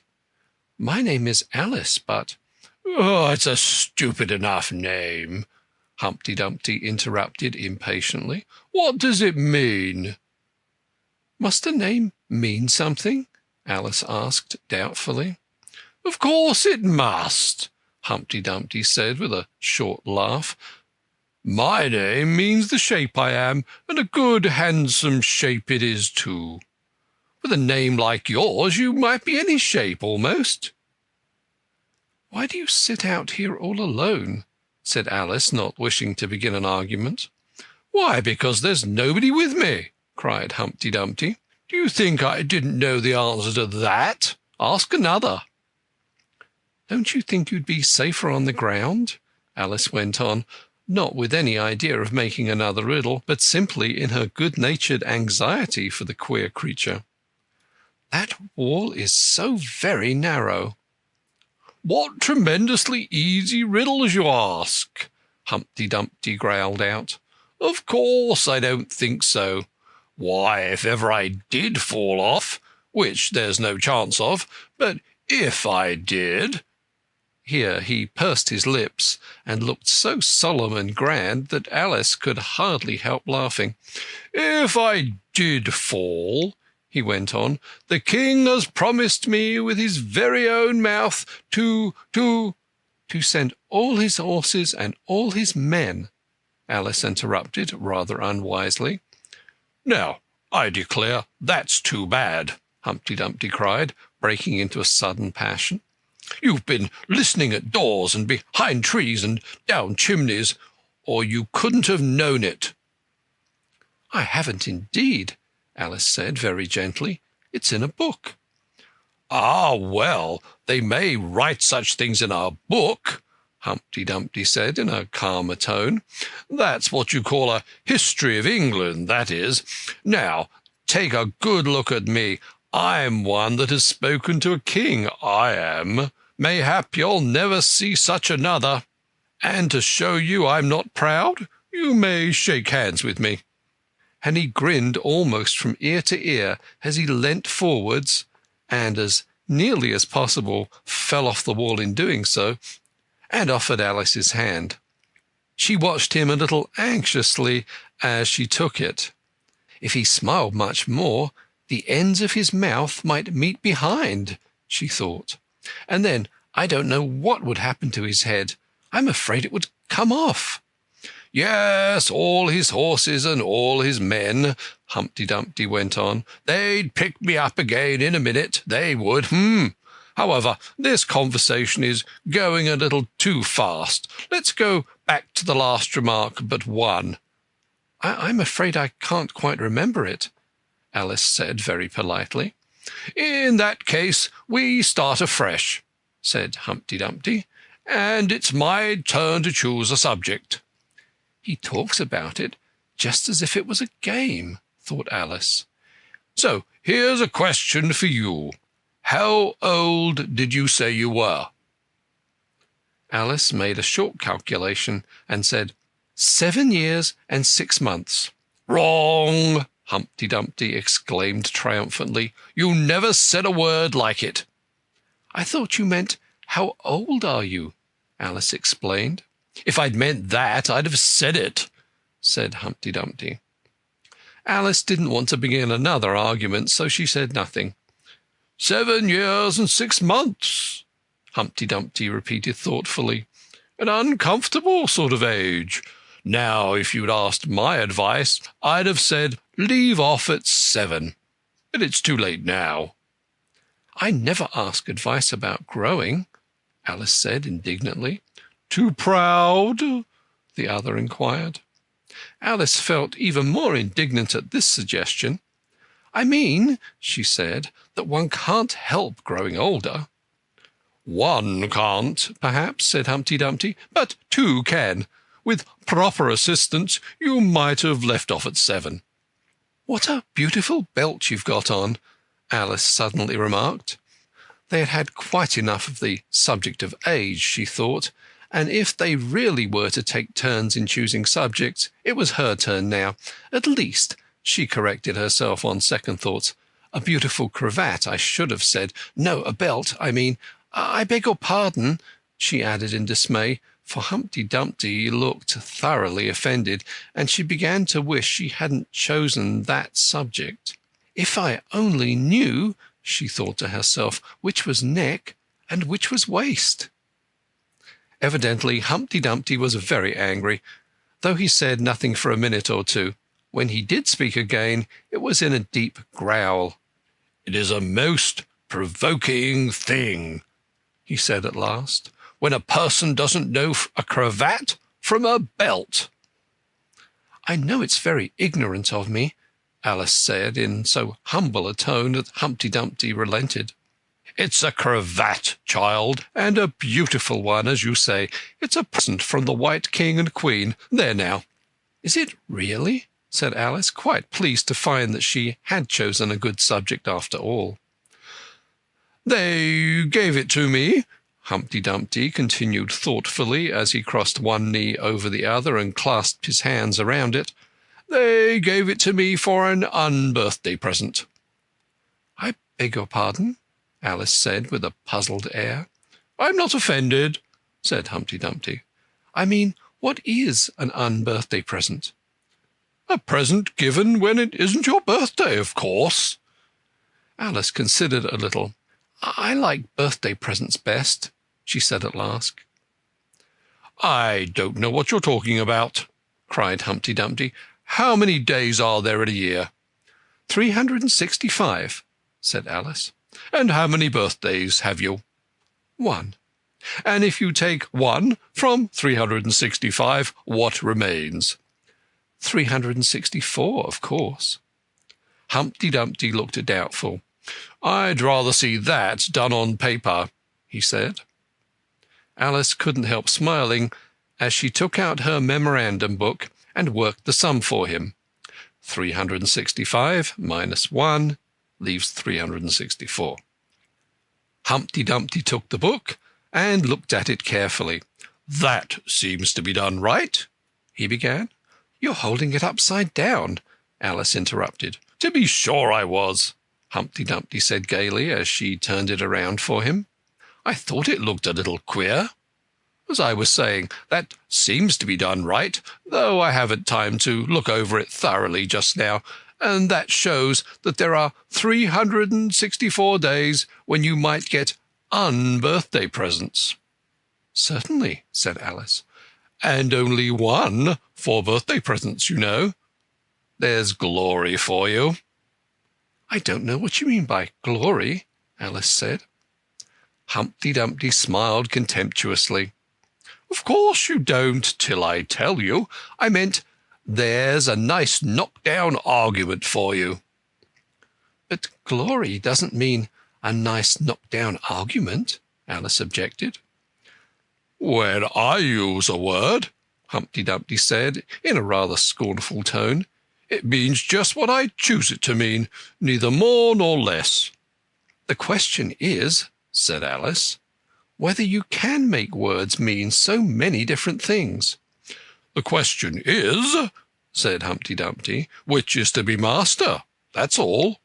Alice was too much puzzled to say anything, so after a minute Humpty Dumpty began again. "They've a temper, some of them, particularly verbs. They're the proudest. Adjectives, you can do anything with them, but not verbs. However, I can manage the whole lot of them.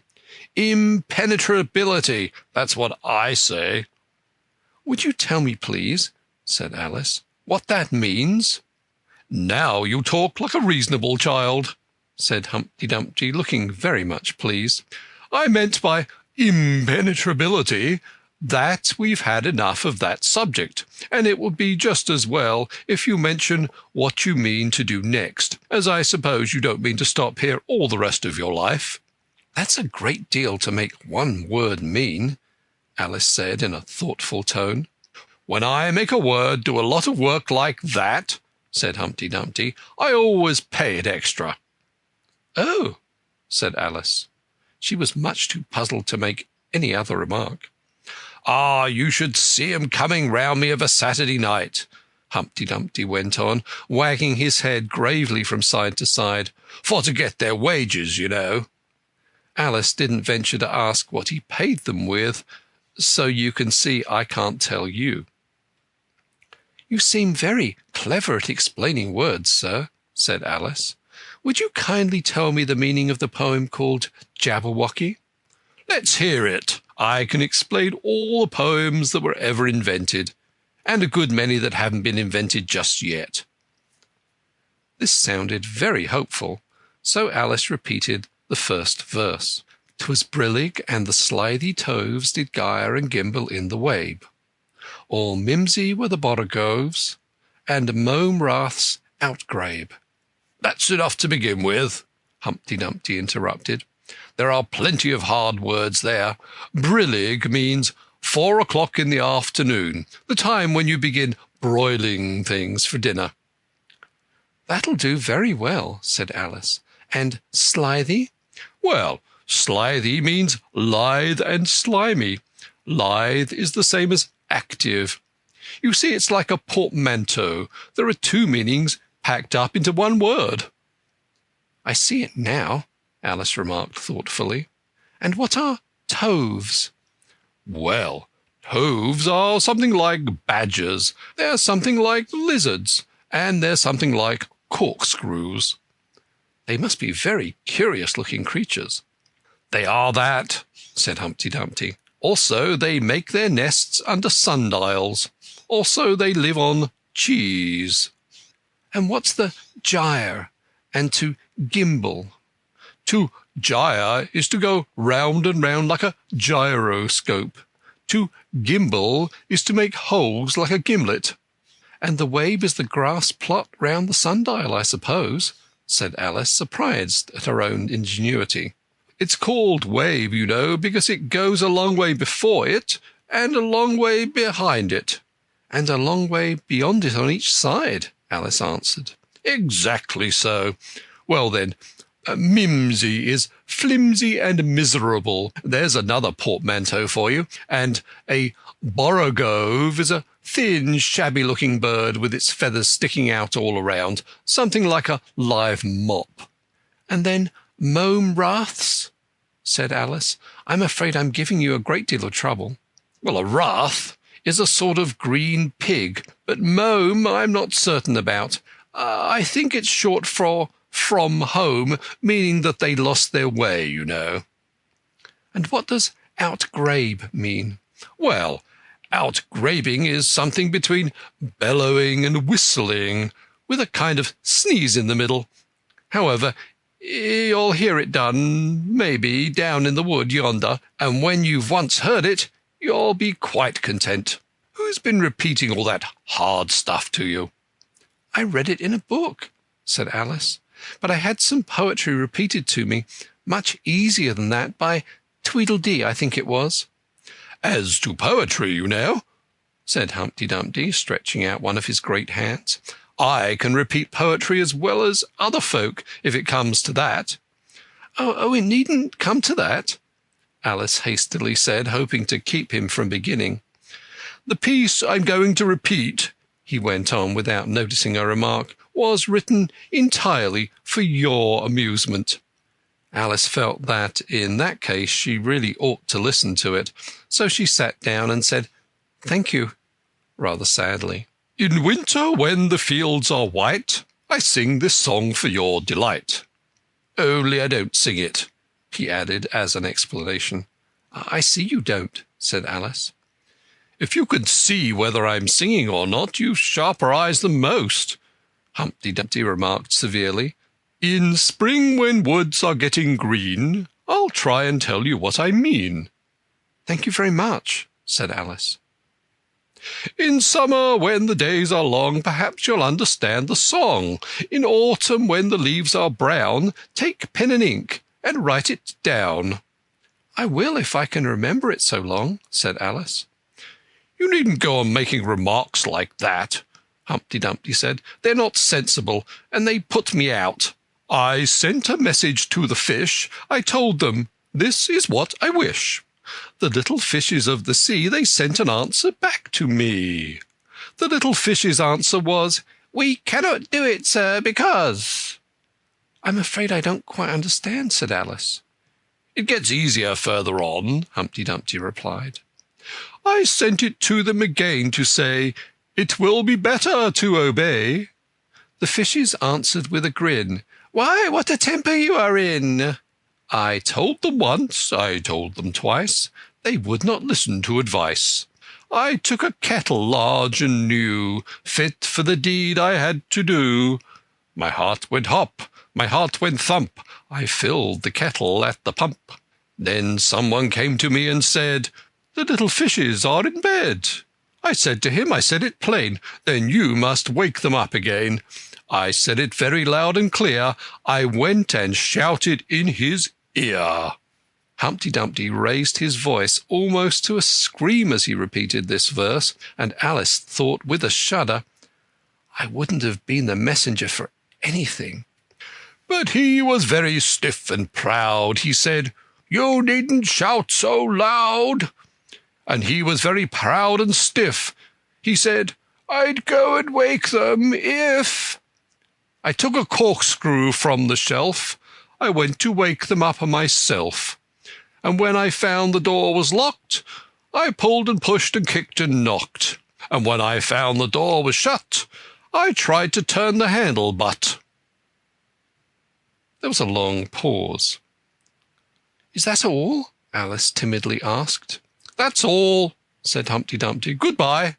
This was rather sudden, Alice thought, but after such a very strong hint that she ought to be going, she felt that it would hardly be civil to stay. So she got up and held out her hand. "Goodbye till we meet again," she said as cheerfully as she could. "I shouldn't know you again if we did meet," Humpty Dumpty replied in a disconcerted tone, giving her one of his fingers to shake. "You're so exactly like other people." "The face is what one goes by, generally," Alice remarked in a thoughtful tone. "That's just what I complain of," said Humpty Dumpty. "Your face is the same as everybody has. The two eyes so," marking their places in the air with his thumb, "nose in the middle, mouth under, it's always the same. Now, if you had the two eyes on the same side of the nose, for instance, or the mouth at the top, that would be some help." "It wouldn't look nice," Alice objected, but Humpty Dumpty only shut his eyes and said, "Wait till you've tried." Alice waited a minute to see if he would speak again, but as he never opened his eyes or took any further notice of her, she said "Goodbye" once more, and, getting no answer to this, she quietly walked away. But she couldn't help saying to herself as she went on, "Of all the unsatisfactory—" She repeated this aloud, as it was a great comfort to have such a long word to say. "Of all the unsatisfactory people I ever met—" She never finished the sentence, for at this moment a heavy crash shook the forest from end to end. Chapter 7. The Lion and the Unicorn. The next moment soldiers came running through the wood, at first in 2s and 3s, then in 10 or 20 together, and at last in such crowds that they seemed to fill the whole forest. Alice got behind a tree for fear of being run over, and watched them go by. She thought that in all her life she had never seen soldiers so uncertain on their feet. They were always tripping over something or other, and whenever one went down, several more always fell over him, so that the ground was soon covered with little heaps of men. Then came the horses. Having 4 feet, these managed rather better than the foot soldiers, but even they stumbled now and then, and it seemed to be a regular rule that whenever a horse stumbled, the rider fell off instantly. The confusion got worse every moment, and Alice was very glad to get out of the wood into an open place, where she found the White King seated on the ground, busily writing in his memorandum book. "I've sent them all," the King cried in a tone of delight on seeing Alice. "Did you happen to meet any soldiers, my dear, as you came through the road?" "Yes, I did," said Alice. "Several thousand, I should think." 4,207. That's the exact number," the King said, referring to his book. "I couldn't send all the horses, you know, because 2 of them are wanted in the game, and I haven't sent the 2 messengers either. They're both gone to the town. Just look along the road and tell me if you can see either of them." "I see nobody on the road," said Alice. "I only wish I had such eyes," the King remarked in a fretful tone, "to be able to see nobody, and all that distance too. Why, it's as much as I can do to see real people by this light." All this was lost on Alice, who was still looking intently along the road, shading her eyes with one hand. "I see somebody now," she exclaimed at last, "but he's coming very slowly, and what curious attitudes he goes into!" For the messenger kept skipping up and down and wriggling like an eel as he came along, with his great hands spread out like fans on either side. "Not at all," said the King. "He's an Anglo-Saxon messenger, and those are Anglo-Saxon attitudes. He only does them when he's happy. His name is Hagar. He pronounced it so as to rhyme with mayor. I love my love with an H, Alice couldn't help beginning, because he's happy. I hate him with an H, because he is hideous. I fed him with ham sandwiches and hay. His name is Hagar, and he lives on the hill, the king remarked simply, without the least idea that he was joining in the game, while Alice was still hesitating for the name of a town beginning with H. The other messenger's called Hatter. I must have two, you know, to come and to go. One to come and one to go. I beg your pardon, said Alice. It isn't respectable to beg, said the king.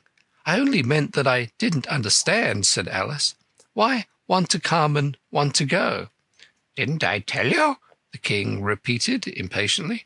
I must have two, to fetch and carry. One to fetch and one to carry.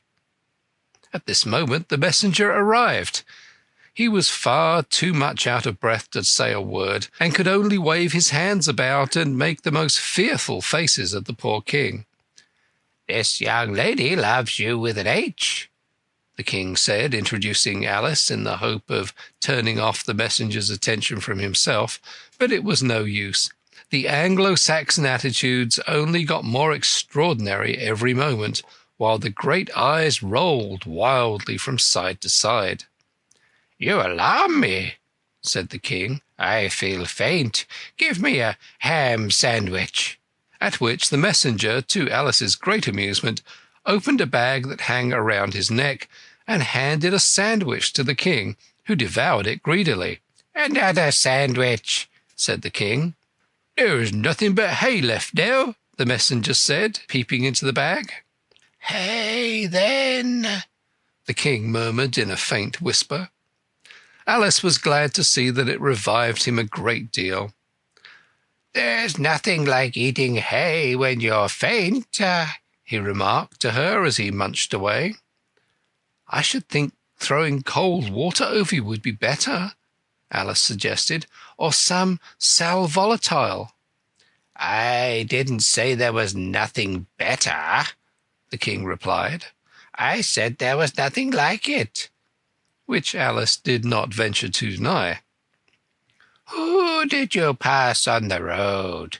The king went on, holding out his hand to the messenger for some more hay. Nobody, said the messenger. Quite right, said the king.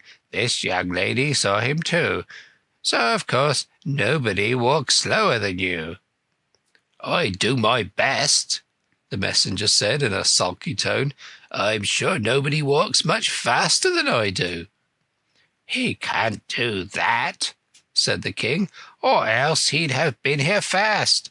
However, now you've got your breath, you may tell us what's happened in the town. I'll whisper it, said the messenger, putting his hands to his mouth in the shape of a trumpet and stooping so as to get close to the king's ear. Alice was sorry for this, as she wanted to hear the news soon.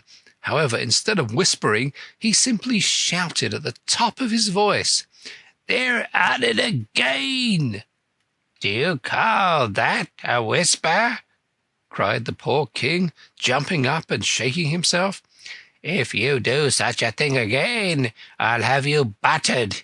It went through and through my head like an earthquake. It would have to be a very tiny earthquake, thought Alice.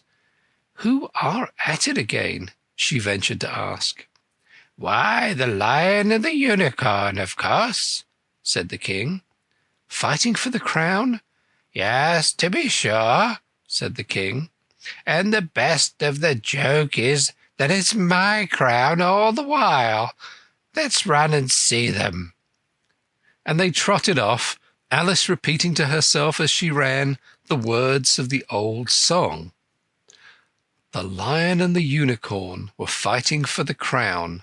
The lion beat the unicorn all around the town. Some gave them white bread, some gave them brown. Some gave them plum cake and drummed them out of town. Does the one that wins get the crown?" she asked, as well as she could, for the run was putting her quite out of breath. "Dear me, no," said the king. "What an idea!" "Would you be good enough," Alice panted out, after running a little further, "to stop a minute, just to get one's breath again?" "I'm good enough," the king said, "only I'm not strong enough. You see, a minute goes by so fearfully quick, you might as well try to stop a bandersnatch." Alice had no more breath for talking, so they trotted on in silence till they came in sight of a great crowd, in the middle of which the lion and the unicorn were fighting. They were in such a cloud of dust that at first Alice could not make out which was which, but she soon managed to distinguish the unicorn by his horn. They placed themselves close to where Hatter, the other messenger, was standing watching the fight with a cup of tea in one hand and a piece of bread and butter in the other. "He's only just out of prison, and he hasn't finished his tea when he was sent in," Haker mentioned to Alice. "And they only give them oyster shells in there, so you see he's very hungry and thirsty. Are you, dear child?" he went on, putting his arm affectionately round Hatter's neck. Hatter looked round and nodded, and went on with his bread and butter. "Were you happy in prison, dear child?" said Hagar. Hatter looked round once more, and this time a tear or two trickled down his cheek, but not a word would he say. "Speak, can't you?" Hagar cried impatiently, but Hatter only munched away and drank some more tea. "Speak, won't you?" cried the king. "How are they getting on with the fight?" Hatter made a desperate effort and swallowed a large piece of bread and butter. "They're getting on very well," he said in a choking voice. "Each of them has been down about 87 times." "Then I suppose they'll soon bring the white bread and brown," Alice ventured to remark. "It's waiting for 'em now," said Hatter.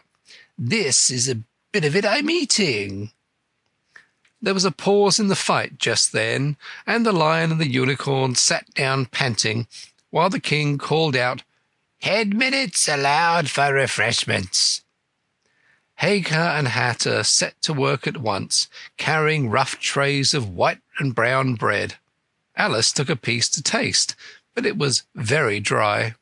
"I don't think they'll fight any more today," the king said to Hatter. "Go and order the drums to begin." And Hatter went bounding away like a grasshopper. For a minute or two Alice stood silent, watching him. Suddenly she brightened up. "Look, look!" she cried, pointing eagerly. "There's the White Queen running across the country. She came flying out of the woods over yonder. How fast these queens can run!" "There's some enemy after her, no doubt," the king said, without even looking around. "That wood's full of 'em." "But aren't you going to run and help her?" Alice asked, very much surprised at his taking it all so quietly. No use," said the king.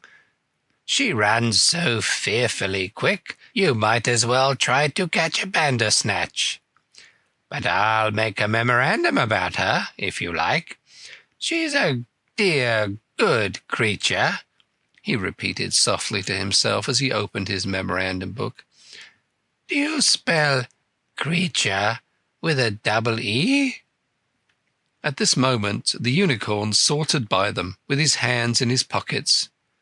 "I had the best of it this time," he said to the king, just glancing at him as he passed. A little," the king replied, rather nervously. "You shouldn't have run him through with your horn, you know." "It didn't hurt him," the unicorn said carelessly, and he was going on when his eye happened to fall upon Alice. He turned round rather instantly, and stood for some time looking at her with an air of the deepest disgust. "What is this?" he said at last. "This is a child," Hagar replied eagerly, coming out in front of Alice to introduce her and spreading out both his hands towards her in an Anglo-Saxon attitude. "We only found it today. It's as large as life and twice as natural." "I always thought they were fabulous monsters," said the unicorn. "Is it alive?" "It can talk," said Hagar solemnly. The unicorn looked dreamily at Alice and said, "Talk, child." Alice could not help her lips curling up into a smile as she began. "Do you know, I always thought unicorns were fabulous monsters too. I never saw one alive before." "Well, now that we both have seen each other," said the unicorn, "if you believe in me, I'll believe in you. Is that a bargain?" "Yes, if you like," said Alice. "Come, fetch out the plum cake, old man," the unicorn went on, turning from her to the king. "None of your brown bread for me." "Certainly, certainly," the king muttered and beckoned to Hagar. "Open the bag," he whispered. "Quick, not that one, it's full of hay." Hagar took a large cake out of the bag and gave it to Alice to hold, while he got out a dish and a carving knife. How they all came out of it Alice couldn't guess. It was like a conjuring trick, she thought. The lion had joined them while this was going on. He looked very tired and sleepy, and his eyes were half shut. "What's this?" he said, blinking lazily at Alice and speaking in a deep, hollow tone that sounded like the tolling of a large bell. "Ah, what is it now?" the unicorn cried eagerly. "You'll never guess. I couldn't." The lion looked at Alice wearily. "Are you edible, vegetable, or mineral?" he said, yawning at every word. "It's a fabulous monster!" the unicorn cried out before Alice could reply. "Then hand round the plum cake, monster," the lion said, lying down and putting his chin on his paws. "And sit down, both of you," to the king and the unicorn. "Play fair with the cake, you know." The king was evidently very uncomfortable at having to sit down between the two great creatures, but there was no other place for him. "What a fight we might have had for the crown now," the unicorn said, looking slyly up at the crown, which the poor king was nearly shaking off his head, he trembled so much. "I should win easily," said the lion. "I'm not so sure of that," said the unicorn. "Why, I beat you all round the town, you chicken," the lion replied angrily, half getting up as he spoke. Here the king interrupted to prevent the quarrel going on. He was very nervous, and his voice quite quivered. "All around the town?" he said. That's a good long way. Did you go by the old bridge or the marketplace? You get the very best view by the old bridge." "I'm sure I don't know," the lion growled out as he lay down again. "There was too much dust to see anything. What a time the monster is cutting up that cake." Alice had seated herself on the bank of a little brook with the great dish on her knees, and was sawing away diligently with the knife. "It's very provoking," she said in reply to the lion. She was getting quite used to being called the monster. "I've cut several slices already, but they always join on again." "You don't know how to manage looking-glass cakes," the unicorn remarked. "Hand it round first and cut it afterwards." This sounded nonsense, but Alice very obediently got up and carried the dish round, and the cake divided itself into 3 pieces as she did so. "Now cut it up," said the lion as she returned to her place with the empty dish. "I say, this isn't fair," cried the unicorn as Alice sat with the knife in her hand, very much puzzled how to begin. The monster has given the lion twice as much as me." "She's kept none for herself, anyhow," said the lion. "Do you like plum cake, monster?" But before Alice could answer him, the drums began. Where the noise came from she couldn't make out. The air seemed full of it, and it ran through and through her head till she felt quite deafened.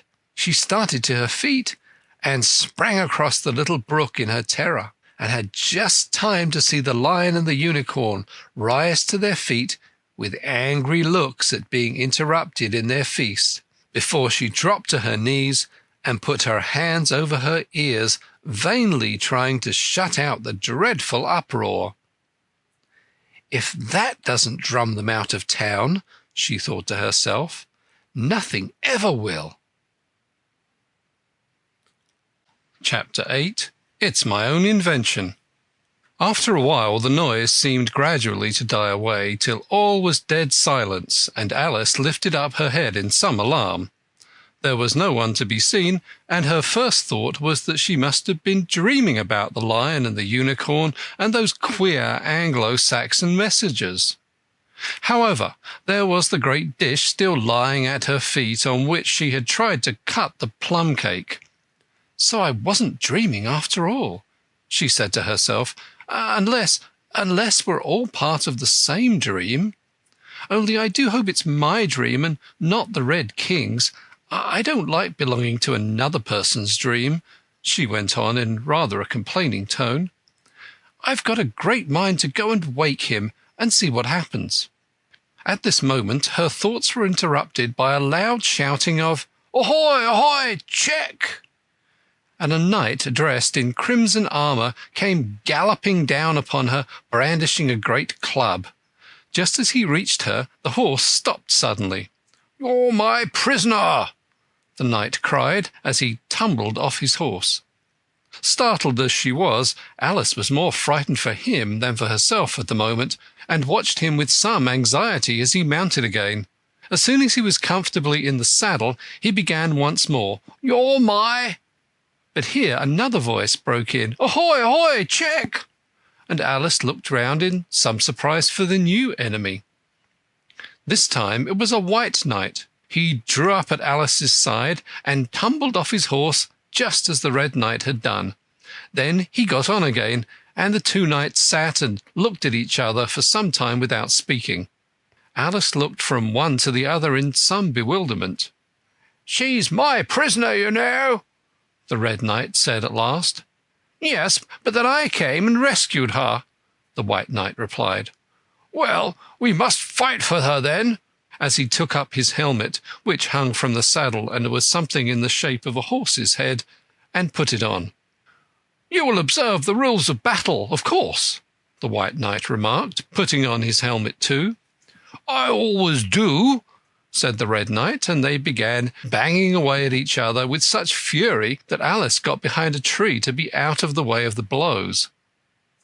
"I wonder now what the rules of battle are," she said to herself as she watched the fight, timidly peeping from her hiding place. "One rule seems to be that if one knight hits the other, he knocks him off his horse, and if he misses, he tumbles off himself. And another rule seems to be that they hold their clubs with their arms as if they were Punch and Judy. What a noise they make when they tumble! Just like a whole set of fire irons falling into the fender. And how quiet the horses are! They let them get on and off just as they were tables." Another rule of battle that Alice had noticed seemed to be that they always fell on their heads, and the battle ended with their both falling off in this way, side by side. When they got up again they shook hands, and then the red knight mounted and galloped off. "It was a glorious victory, wasn't it?" said the white knight as he came up panting. I don't know," Alice said doubtfully. I don't want to be anybody's prisoner. I want to be a queen." "So you will when you've crossed the next brook," said the white knight. "I'll see you safe to the end of the wood, and then I must go back, you know. That's the end of my move." "Thank you very much," said Alice. May I help you off with your helmet?" It was evidently more than he could manage by himself. However, she managed to shake him out of it at last. "Now one can breathe more easily," said the knight, putting back his shaggy hair with both hands and turning his gentle face and large, mild eyes to Alice.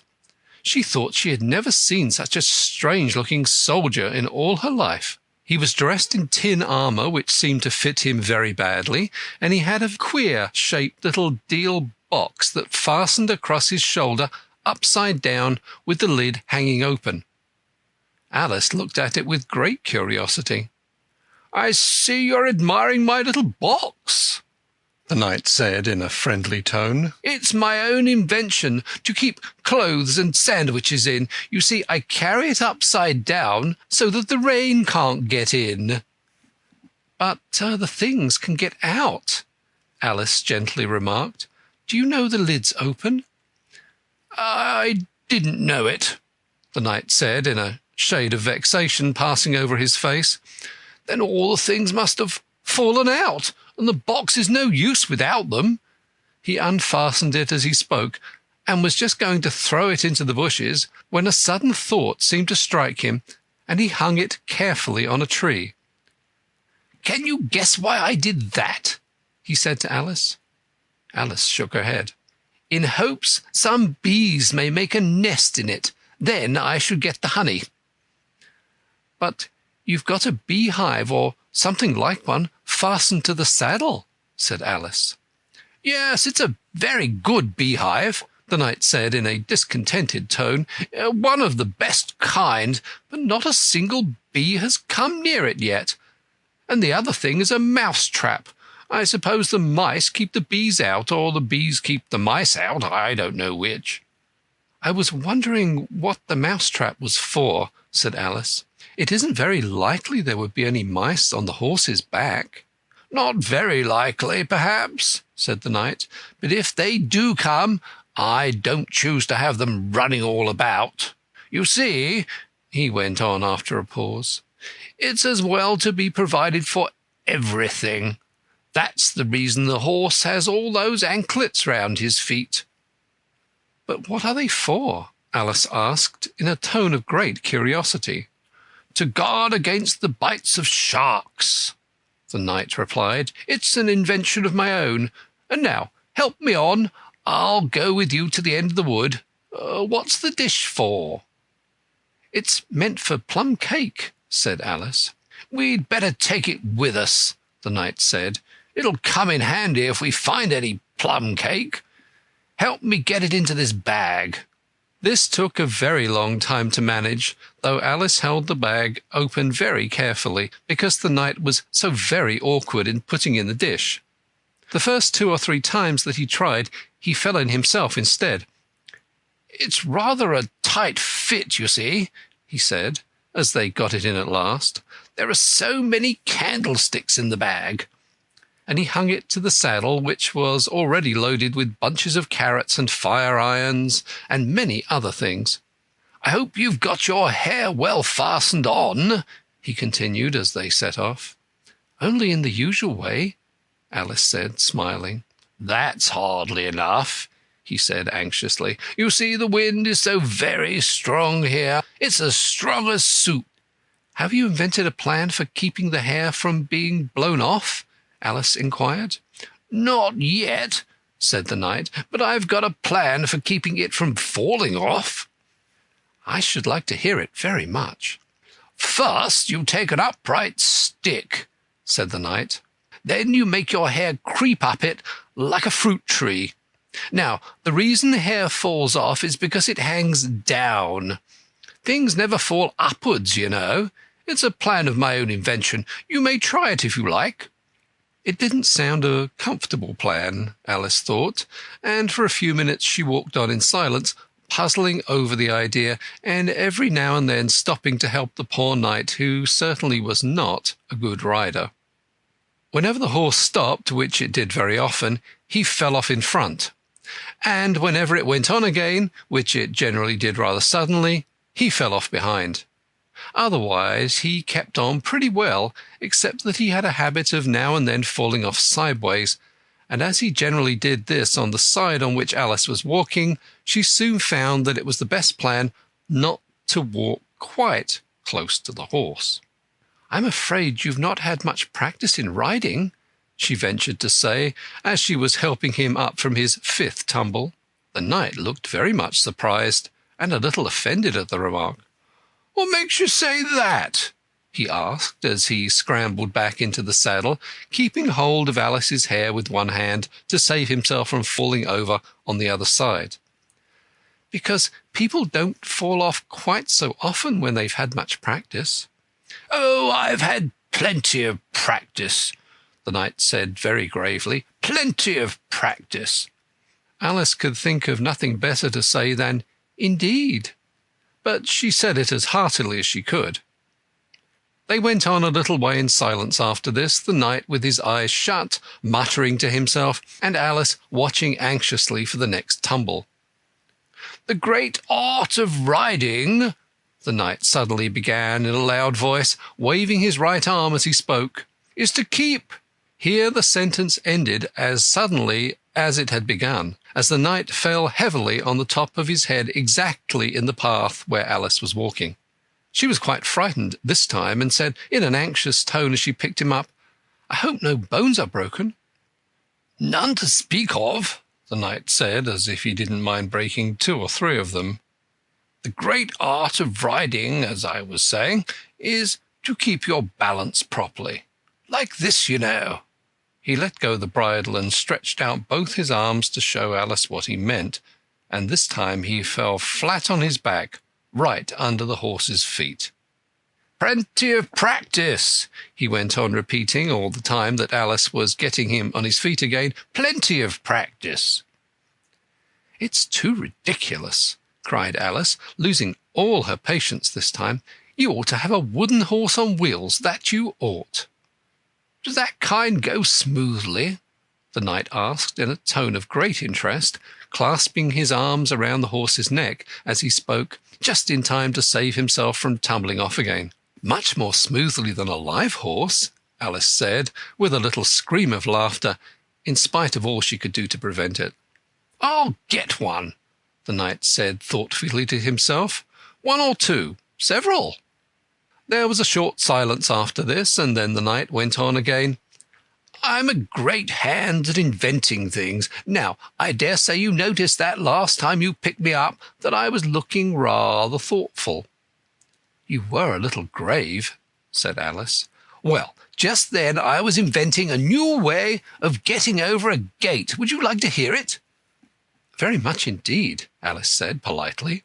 "I'll tell you how I came to think of it," said the knight.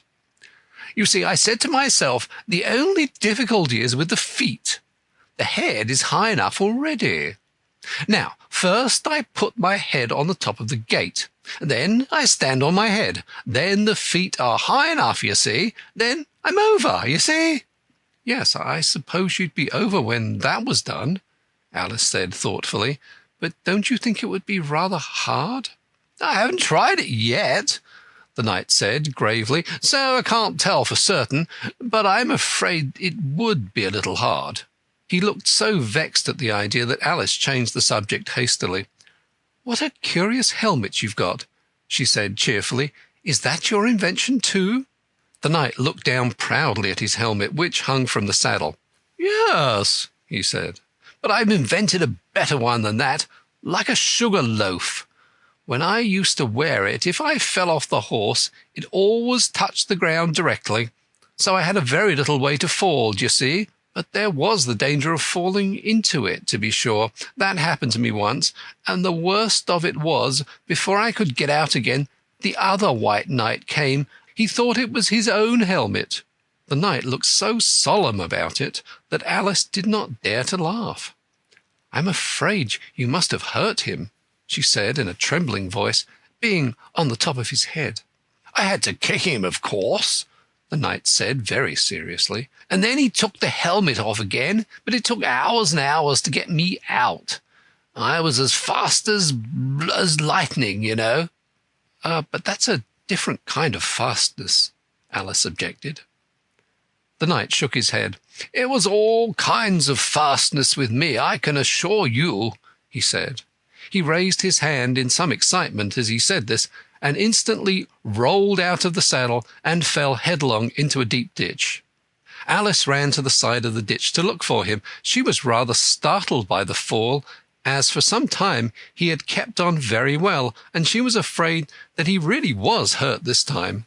However, though she could see nothing but the soles of his feet, she was much relieved to hear that he was talking on in his usual tone. "All kinds of fastness," he repeated, "but it was careless of him to put another man's helmet on, with the man in it too." "How can you go on talking so quietly, head downwards?" Alice asked, as she dragged him out by the feet and laid him in a heap on the bank. The knight looked surprised at the question. "What does it matter where my body happens to be?" he said. "My mind goes on working all the same. In fact, the more head downwards I am, the more I keep inventing new things. Now, the cleverest thing of the sort that I ever did," he went on after a pause, "was inventing a new pudding during the meat course." "In time to have it cooked for the next course?"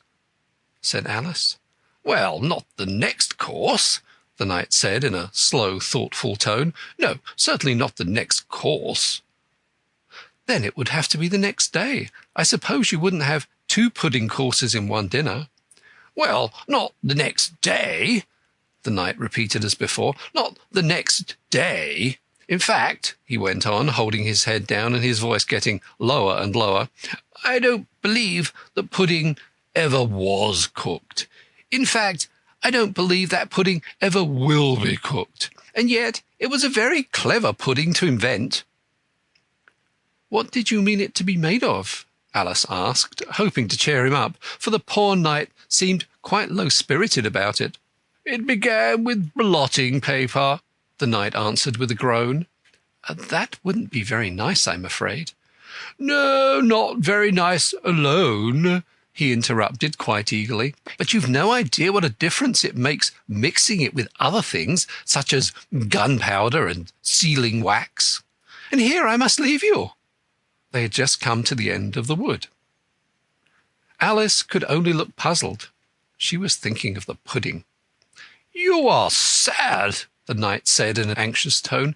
"Let me sing you a song to comfort you." "Is it very long?" Alice asked, for she had heard a good deal of poetry that day. "It's long," said the knight, "but very, very beautiful. Everybody that hears me sing it either brings tears into their eyes or else—" "Or else what?" said Alice, for the knight had made a sudden pause. "Or else it doesn't, you know. The name of the song is called Haddock's Eyes." "Oh, that's the name of the song, is it?" Alice said, trying to feel interested. "No, you don't understand," the knight said, looking a little vexed. "That's what the name is called. The name really is The Aged Man." "Then I ought to have said, that's what the song is called?" Alice corrected herself. "No, you oughtn't. That's quite another thing. The song is called Ways and Means, but that's only what it's called, you know." "Well, what is the song, then?" said Alice, who was by this time completely bewildered. "I was coming to that," the knight said. "The song really is A Sitting on a Gate, and the tune's my own invention." So saying, he stopped his horse and let the reins fall on his neck, then, slowly beating time with one hand, and with a faint smile lighting up his gentle foolish face, as if he enjoyed the music of his song, he began. Of all the strange things that Alice saw on her journey through the looking-glass, this was the one that she always remembered most clearly. Years afterwards she could bring the whole scene back again, as if it had been only yesterday, the mild blue eyes and kindly smile of the knight, the setting sun gleaming through his hair and shining on his armour in a blaze of light that quite dazzled her, the horse quietly moving about with the reins hanging loose on his neck, cropping the grass at her feet, and the black shadows of the forest behind. All this she took in like a picture, as, with one hand shading her eyes, she leant against a tree, watching the strange pair, and listening in a half-dream to the melancholy music of the song.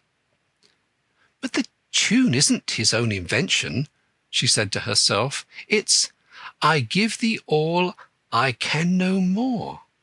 She stood and listened very attentively, but no tears came into her eyes.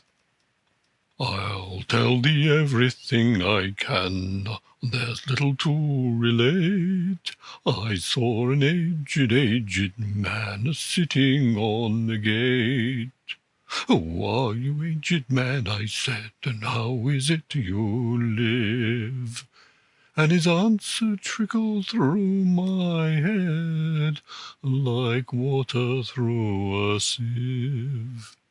He said, 'I look for butterflies that sleep among the wheat.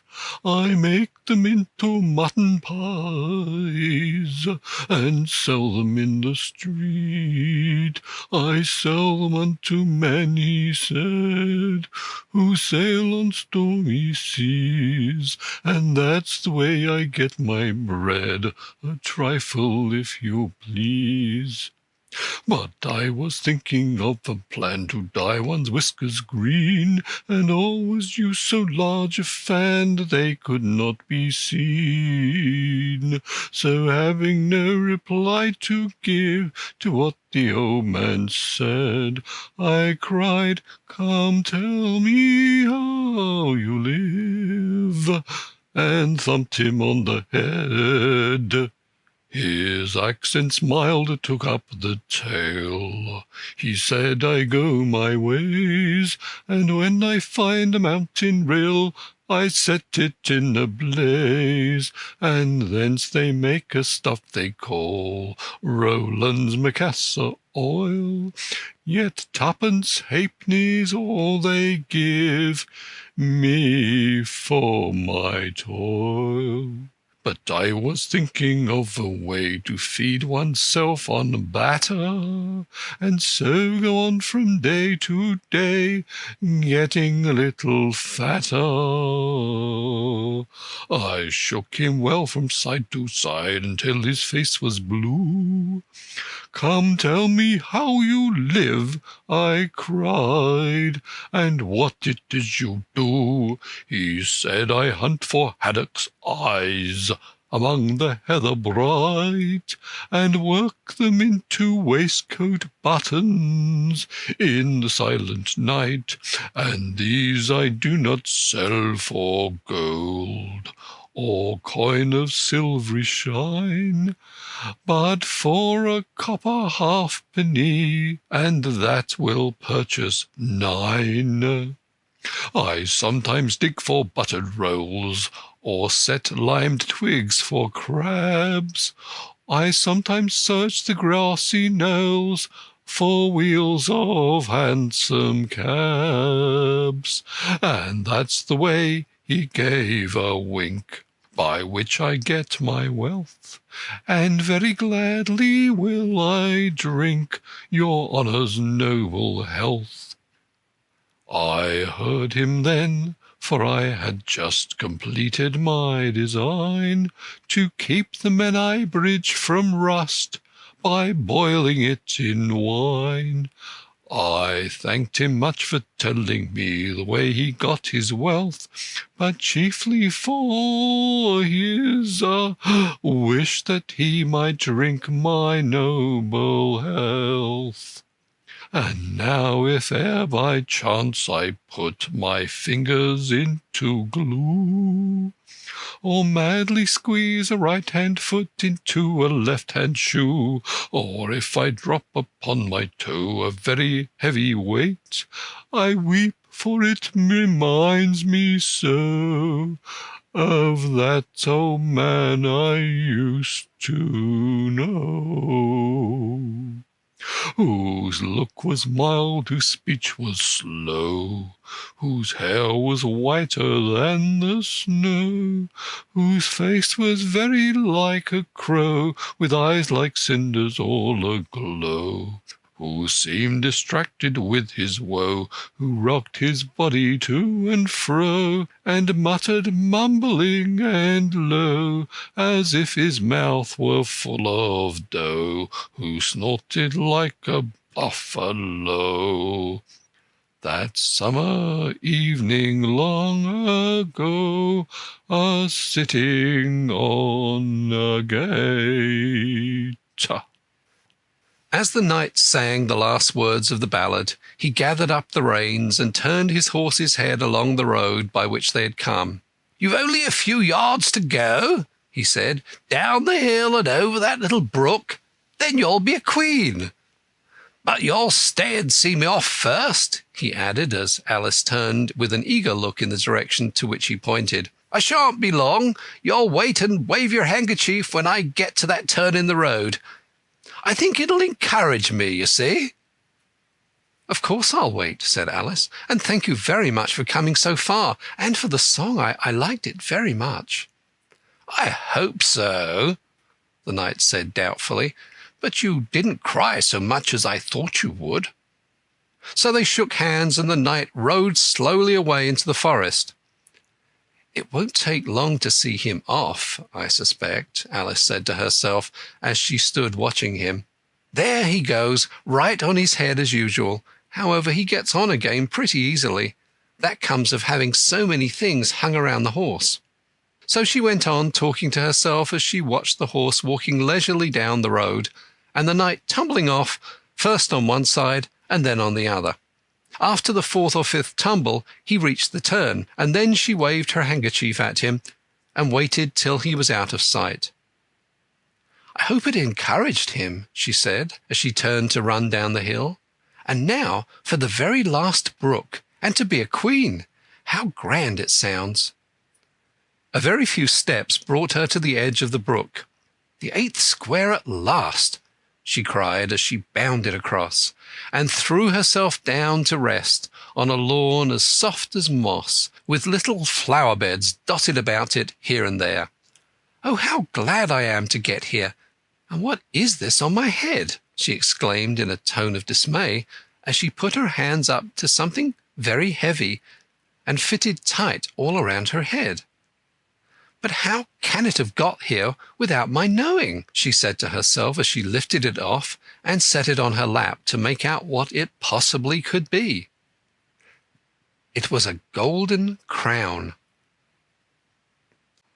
Chapter 9. Queen Alice. "Well, this is grand.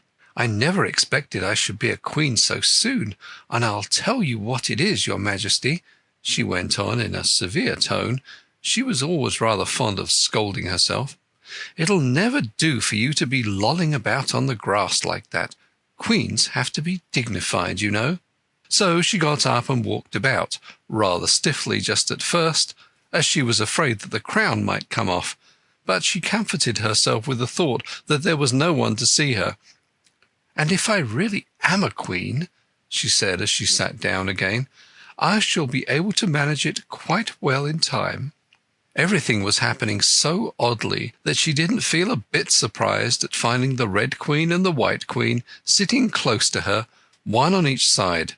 She would have liked very much to ask them how they came to be there, but she feared it would not be quite civil. However, there would be no harm, she thought, in asking if the game was over. "Please, would you tell me," she began, looking timidly at the Red Queen.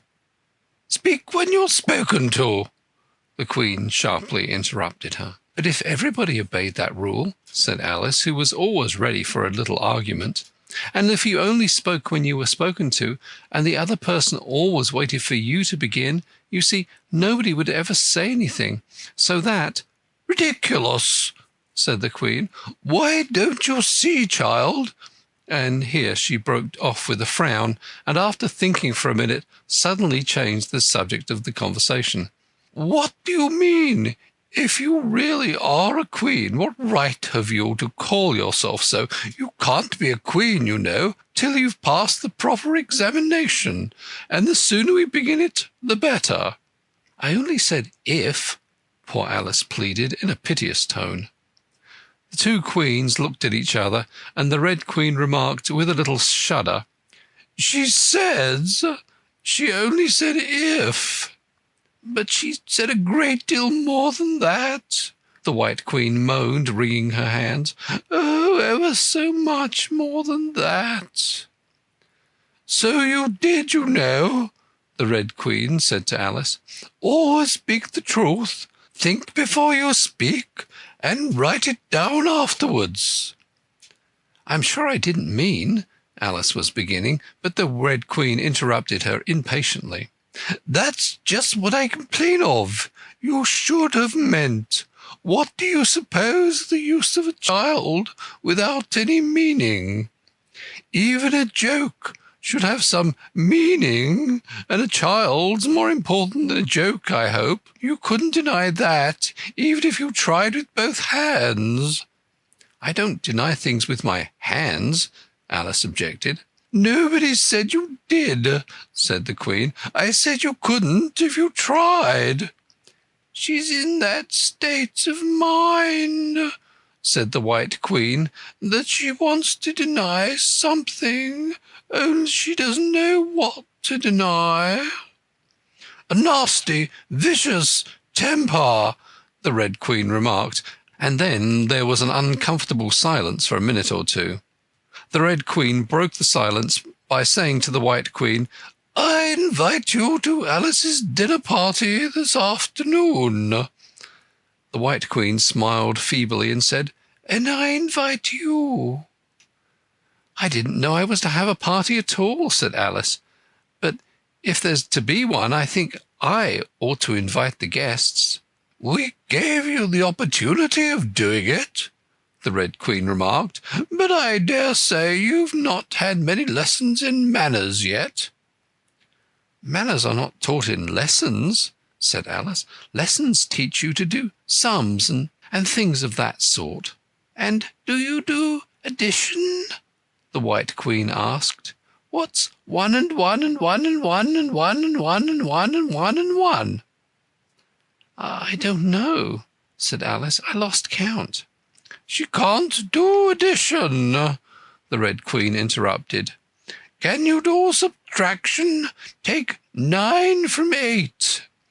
9 from 8? I can't, you know," Alice replied very readily. "But—" "She can't do subtraction," said the White Queen. "Can you do division? Divide a loaf by a knife? What's the answer to that?" "I suppose—" Alice was beginning, but the Red Queen answered for her. "Bread and butter, of course. Try another subtraction sum. Take a bone from a dog, and what remains?" Alice considered. The bone wouldn't remain, I suppose, if I took it, and the dog wouldn't remain. It would come and bite me, and I'm sure I shouldn't remain." "Then you think nothing would remain?" said the Red Queen. "I think that's the answer." "Wrong as usual," said the Red Queen. "The dog's temper would remain."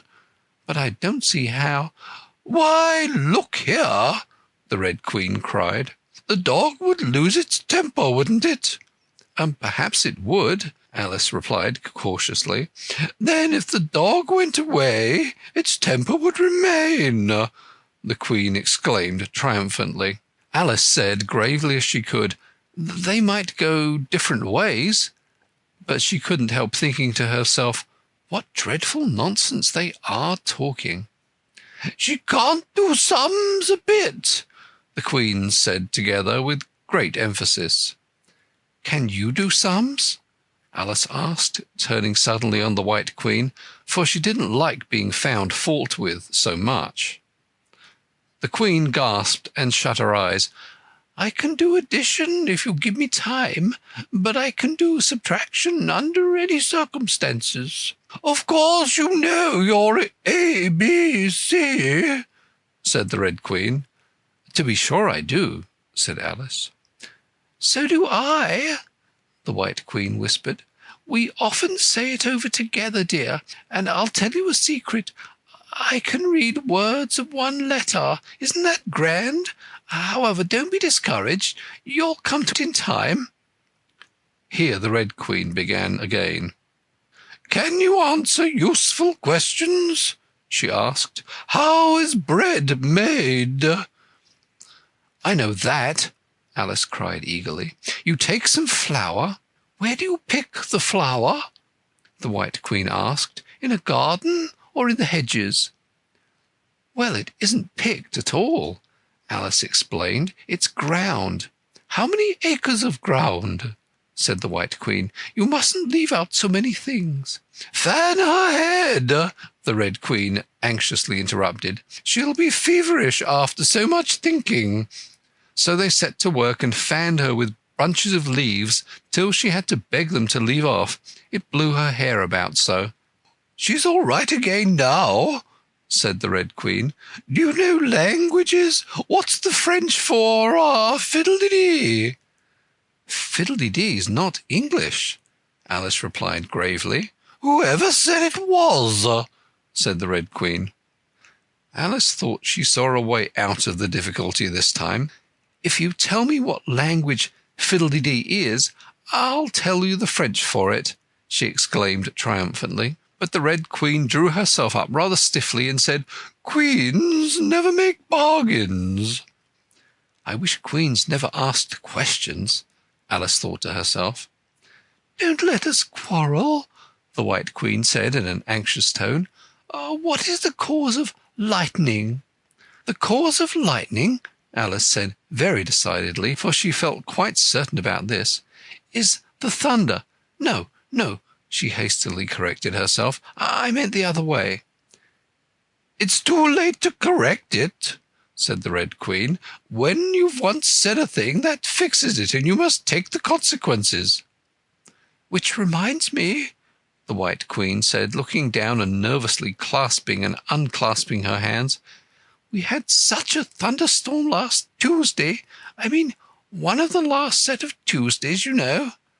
Alice was puzzled. "In our country," she remarked, "there's only one day at a time." The Red Queen said, "That's a poor, thin way of doing things. Now here we mostly have days and nights 2 or 3 at a time, and sometimes in the winter we take as many as 5 nights together for warmth, you know." "Are 5 nights warmer than 1 night, then?" Alice ventured to ask. 5 times as warm, of course." "But they should be 5 times as cold by the same rule." "Just so," said the Red Queen. 5 times as warm and 5 times as cold. Just as I'm 5 times as rich as you are, and 5 times as clever." Alice sighed and gave it up. "It's exactly like a riddle with no answer," she thought. "Humpty Dumpty saw it too," the White Queen went on in a low voice, more as if she was talking to herself. "He came to the door with a corkscrew in his hand." "What did he want?" said the Red Queen. "He said he would come in," the White Queen went on, "because he was looking for a hippopotamus. Now, as it happened, there wasn't such a thing in the house that morning." "Is there generally?" Alice asked in an astonished tone. "Well, only on Thursdays," said the Queen. "I know what he came for," said Alice. "He wanted to punish the fish because—" Here the White Queen began again. "It was such a thunderstorm, you can't think." "She never could, you know," said the Red Queen. "And part of the roof came off, and ever so much thunder got in, and it went rolling round the room in great lumps, and knocking over the tables and things, till I was so frightened I couldn't remember my own name." Alice thought to herself, "I never should try to remember my own name in the middle of an accident. Where would be the use of it?" But she did not say this aloud for fear of hurting the poor Queen's feeling. "Your Majesty must excuse her," the Red Queen said to Alice, taking one of the White Queen's hands in her own and gently stroking it. "She means well, but she can't help saying foolish things as a general rule." The White Queen looked timidly at Alice, who felt she ought to say something kind, but really couldn't think of anything at the moment. "She never was really well brought up," the Red Queen went on, "but it's amazing how good-tempered she is. Pat her on the head and see how pleased she'll be." but this is more than Alice had the courage to do. A little kindness and putting her hair in papers would do wonder for her. The White Queen gave a deep sigh and laid her head on Alice's shoulder. "Why am I so sleepy?" she moaned. "She's tired, poor thing," said the Red Queen. "Smooth her hair, lend her your nightcap, sing her a soothing lullaby." "I haven't got a nightcap with me," said Alice, as she tried to obey the first direction, "and I don't know any soothing lullabies." "I must do it myself, then," said the Red Queen, and she began. "Hush, my lady, on Alice's lap, till the feast's ready, we've time for a nap. When the feast's over, we'll go to the ball, a Red Queen and White Queen and Alice and all. And now you know the words," she added as she put her head down on Alice's other shoulder. "Just sing it to me. I'm getting sleepy too." And in another moment both queens were fast asleep and snoring loud. "What am I to do?"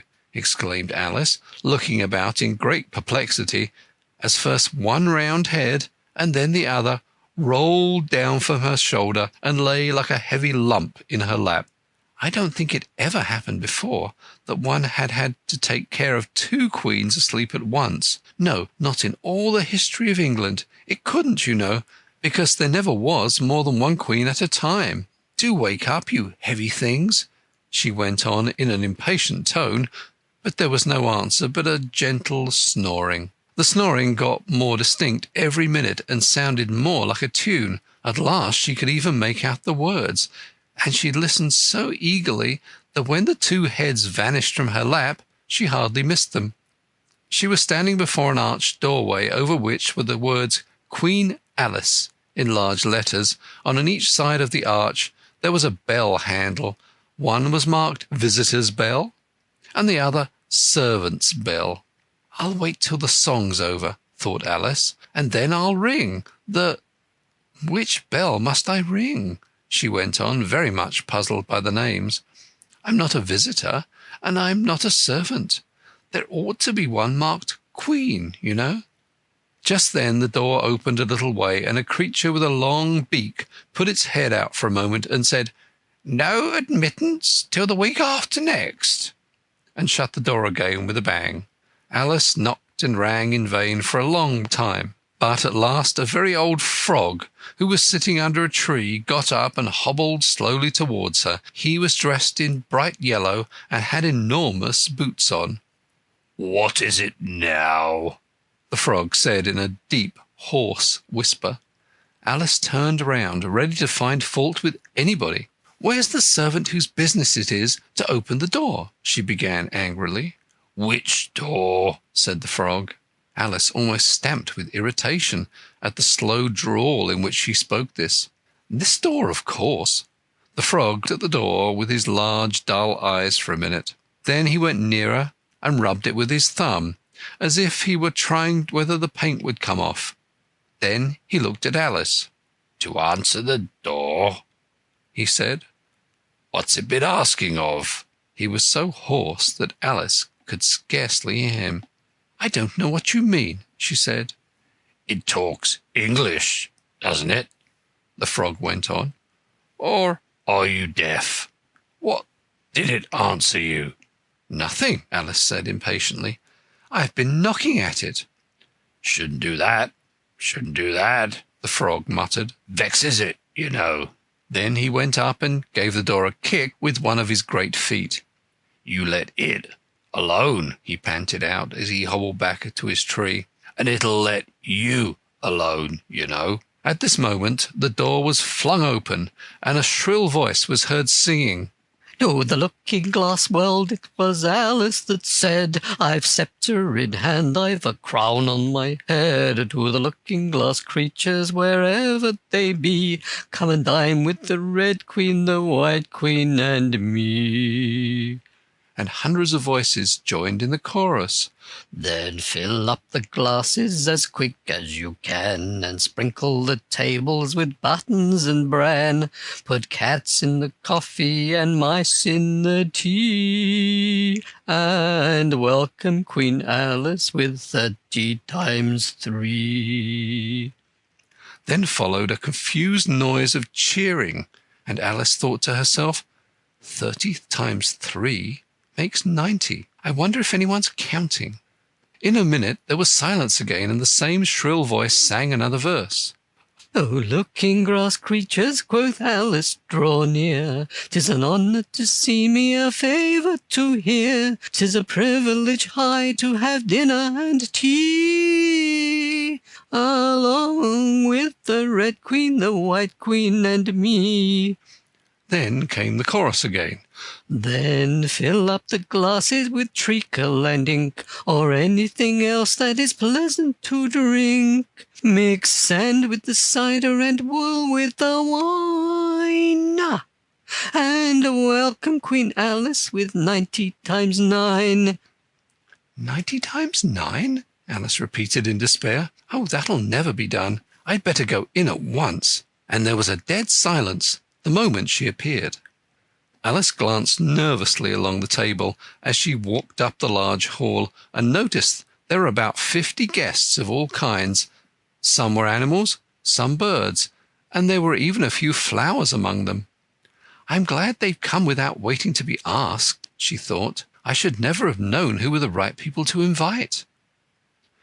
There were 3 chairs at the head of the table. The red and white queens had already taken 2 of them, but the middle one was empty. Alice sat down in it, rather uncomfortable in the silence, and longing for someone to speak. At last the Red Queen began. "You've missed the soup and fish," she said. "Put on the joint." And the waiters set a leg of mutton before Alice, who looked at it rather anxiously, as she had never had to carve a joint before. "You look a little shy. Let me introduce you to that leg of mutton," said the Red Queen. "Alice Mutton. Mutton, Alice." The leg of mutton got up in the dish and made a little bow to Alice, and Alice returned the bow, not knowing whether to be frightened or amused. "May I give you a slice?" she said, taking up the knife and fork and looking from one queen to the other. "Certainly not," the Red Queen said very decidedly. "It isn't etiquette to cut anyone you've been introduced to. Remove the joint." And the waiters carried it off and brought a large plum pudding in its place. "I won't be introduced to the pudding, please," Alice said rather hastily, "or we shall get no dinner at all. May I give you some?" But the Red Queen looked sulky and growled, "Pudding, Alice. Alice, pudding. Remove the pudding." And the waiters took it away so quickly that Alice couldn't return its bow. However, she didn't see why the Red Queen should be the only one to give orders, so as an experiment she called out, "Waiter, bring back the pudding." And there it was again in a moment, like a conjuring trick. It was so large that she couldn't help feeling a little shy with it, as she had been with the mutton. However, she conquered her shyness by a great effort and cut a slice and handed it to the Red Queen. "What impertinence," said the pudding. "I wonder how you'd like it if I was to cut a slice out of you, you creature." It spoke in a thick, suety sort of voice, and Alice hadn't a word to say in reply. She could only sit and look at it and gasp. "Make a remark," said the Red Queen. "It's ridiculous to leave all the conversation to the pudding." "Do you know, I've had such a quantity of poetry repeated to me today," Alice began, a little frightened at finding that the moment she opened her lips there was dead silence and all eyes were fixed upon her. "And it's a very curious thing, I think. Every poem was about fishes in some way. Do you know why they're so fond of fishes all about here?" She spoke to the Red Queen, whose answer was a little wide of the mark. "As to fishes," she said very slowly and solemnly, putting her mouth close to Alice's ear, "Her White Majesty knows a lovely riddle, all in poetry, all about fishes. Shall she repeat it?" "Her Red Majesty is very kind to mention it," the White Queen murmured in Alice's other ear, in a voice like the cooing of a pigeon. "It would be such a treat. May I?" "Please do," Alice said very politely. The White Queen laughed with delight and stroked Alice's cheek. Then she began. "First the fish must be caught. That is easy. A baby, I think, could have caught it. Next the fish must be bought. That is easy. A penny, I think, would have bought it. Now cook me the fish. That is easy, and will not take more than a minute. Let it lie in a dish. That is easy, because it already is in it. Bring it here, let me sup. It is easy to set a dish on the table. Take the dish cover up.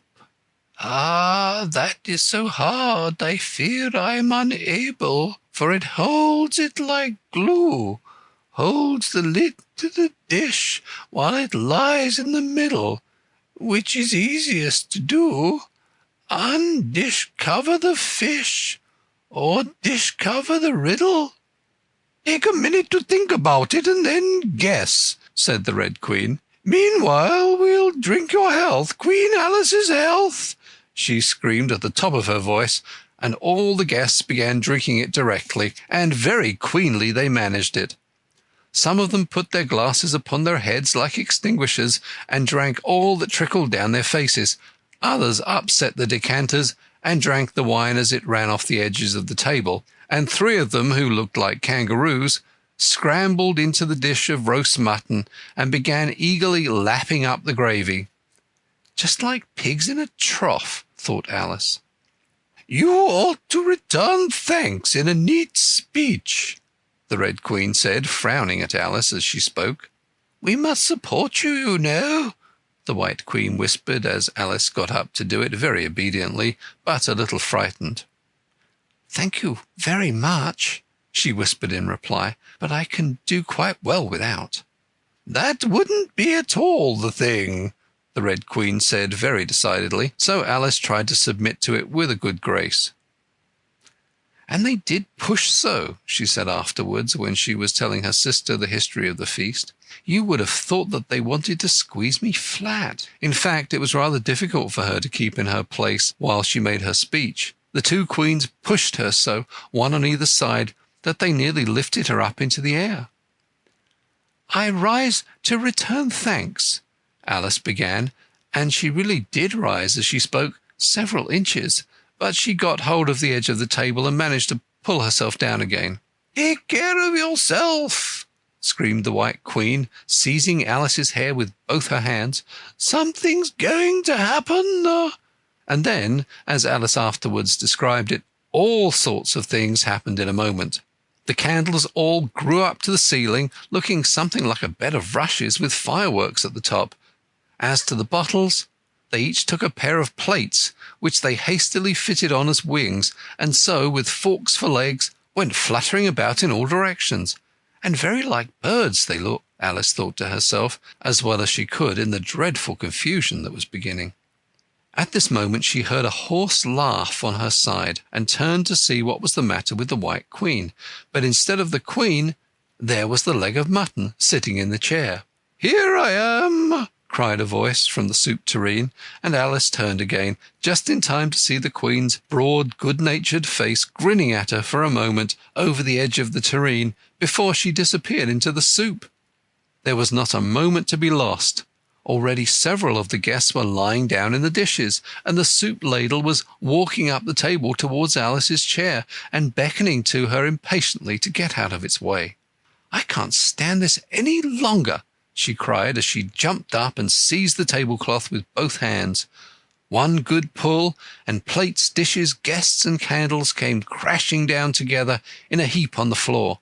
And as for you, she went on, turning fiercely upon the Red Queen, whom she considered as the cause of all the mischief, but the Queen was no longer at her side. She had suddenly dwindled down to the size of a little doll, and was now on the table, merrily running round and round after her own shawl, which was trailing behind her. At any other time Alice would have felt surprised at this, but she was far too much excited to be surprised at anything now. "As for you," she repeated, catching hold of the little creature in the very act of jumping over a bottle which had just lighted upon the table, "I shall shake you into a kitten, that I will." Chapter 10. Shaking. She took her off the table as she spoke, and shook her backwards and forwards with all her might. The Red Queen made no resistance whatever, only her face grew very small, and her eyes got large and green. And still, as Alice went on shaking her, she kept on growing shorter, and fatter, and softer, and rounder, and... Chapter 11. Waking. And it really was a kitten after all. Chapter 12. Which dreamed it? "Your Majesty shouldn't purr so loud," Alice said, rubbing her eyes and addressing the kitten respectfully, yet with some severity. "You woke me out of, oh, such a nice dream. And you've been along with me, Kitty, all through the looking-glass world. Did you know it, dear? It is a very inconvenient habit of kittens," Alice had once made the remark, "that, whatever you say to him, they always purr. If they would only purr for yes and mew for no, or any rule of that sort," she had said, "so that one could keep up a conversation. But how can you talk with a person if they always say the same thing?"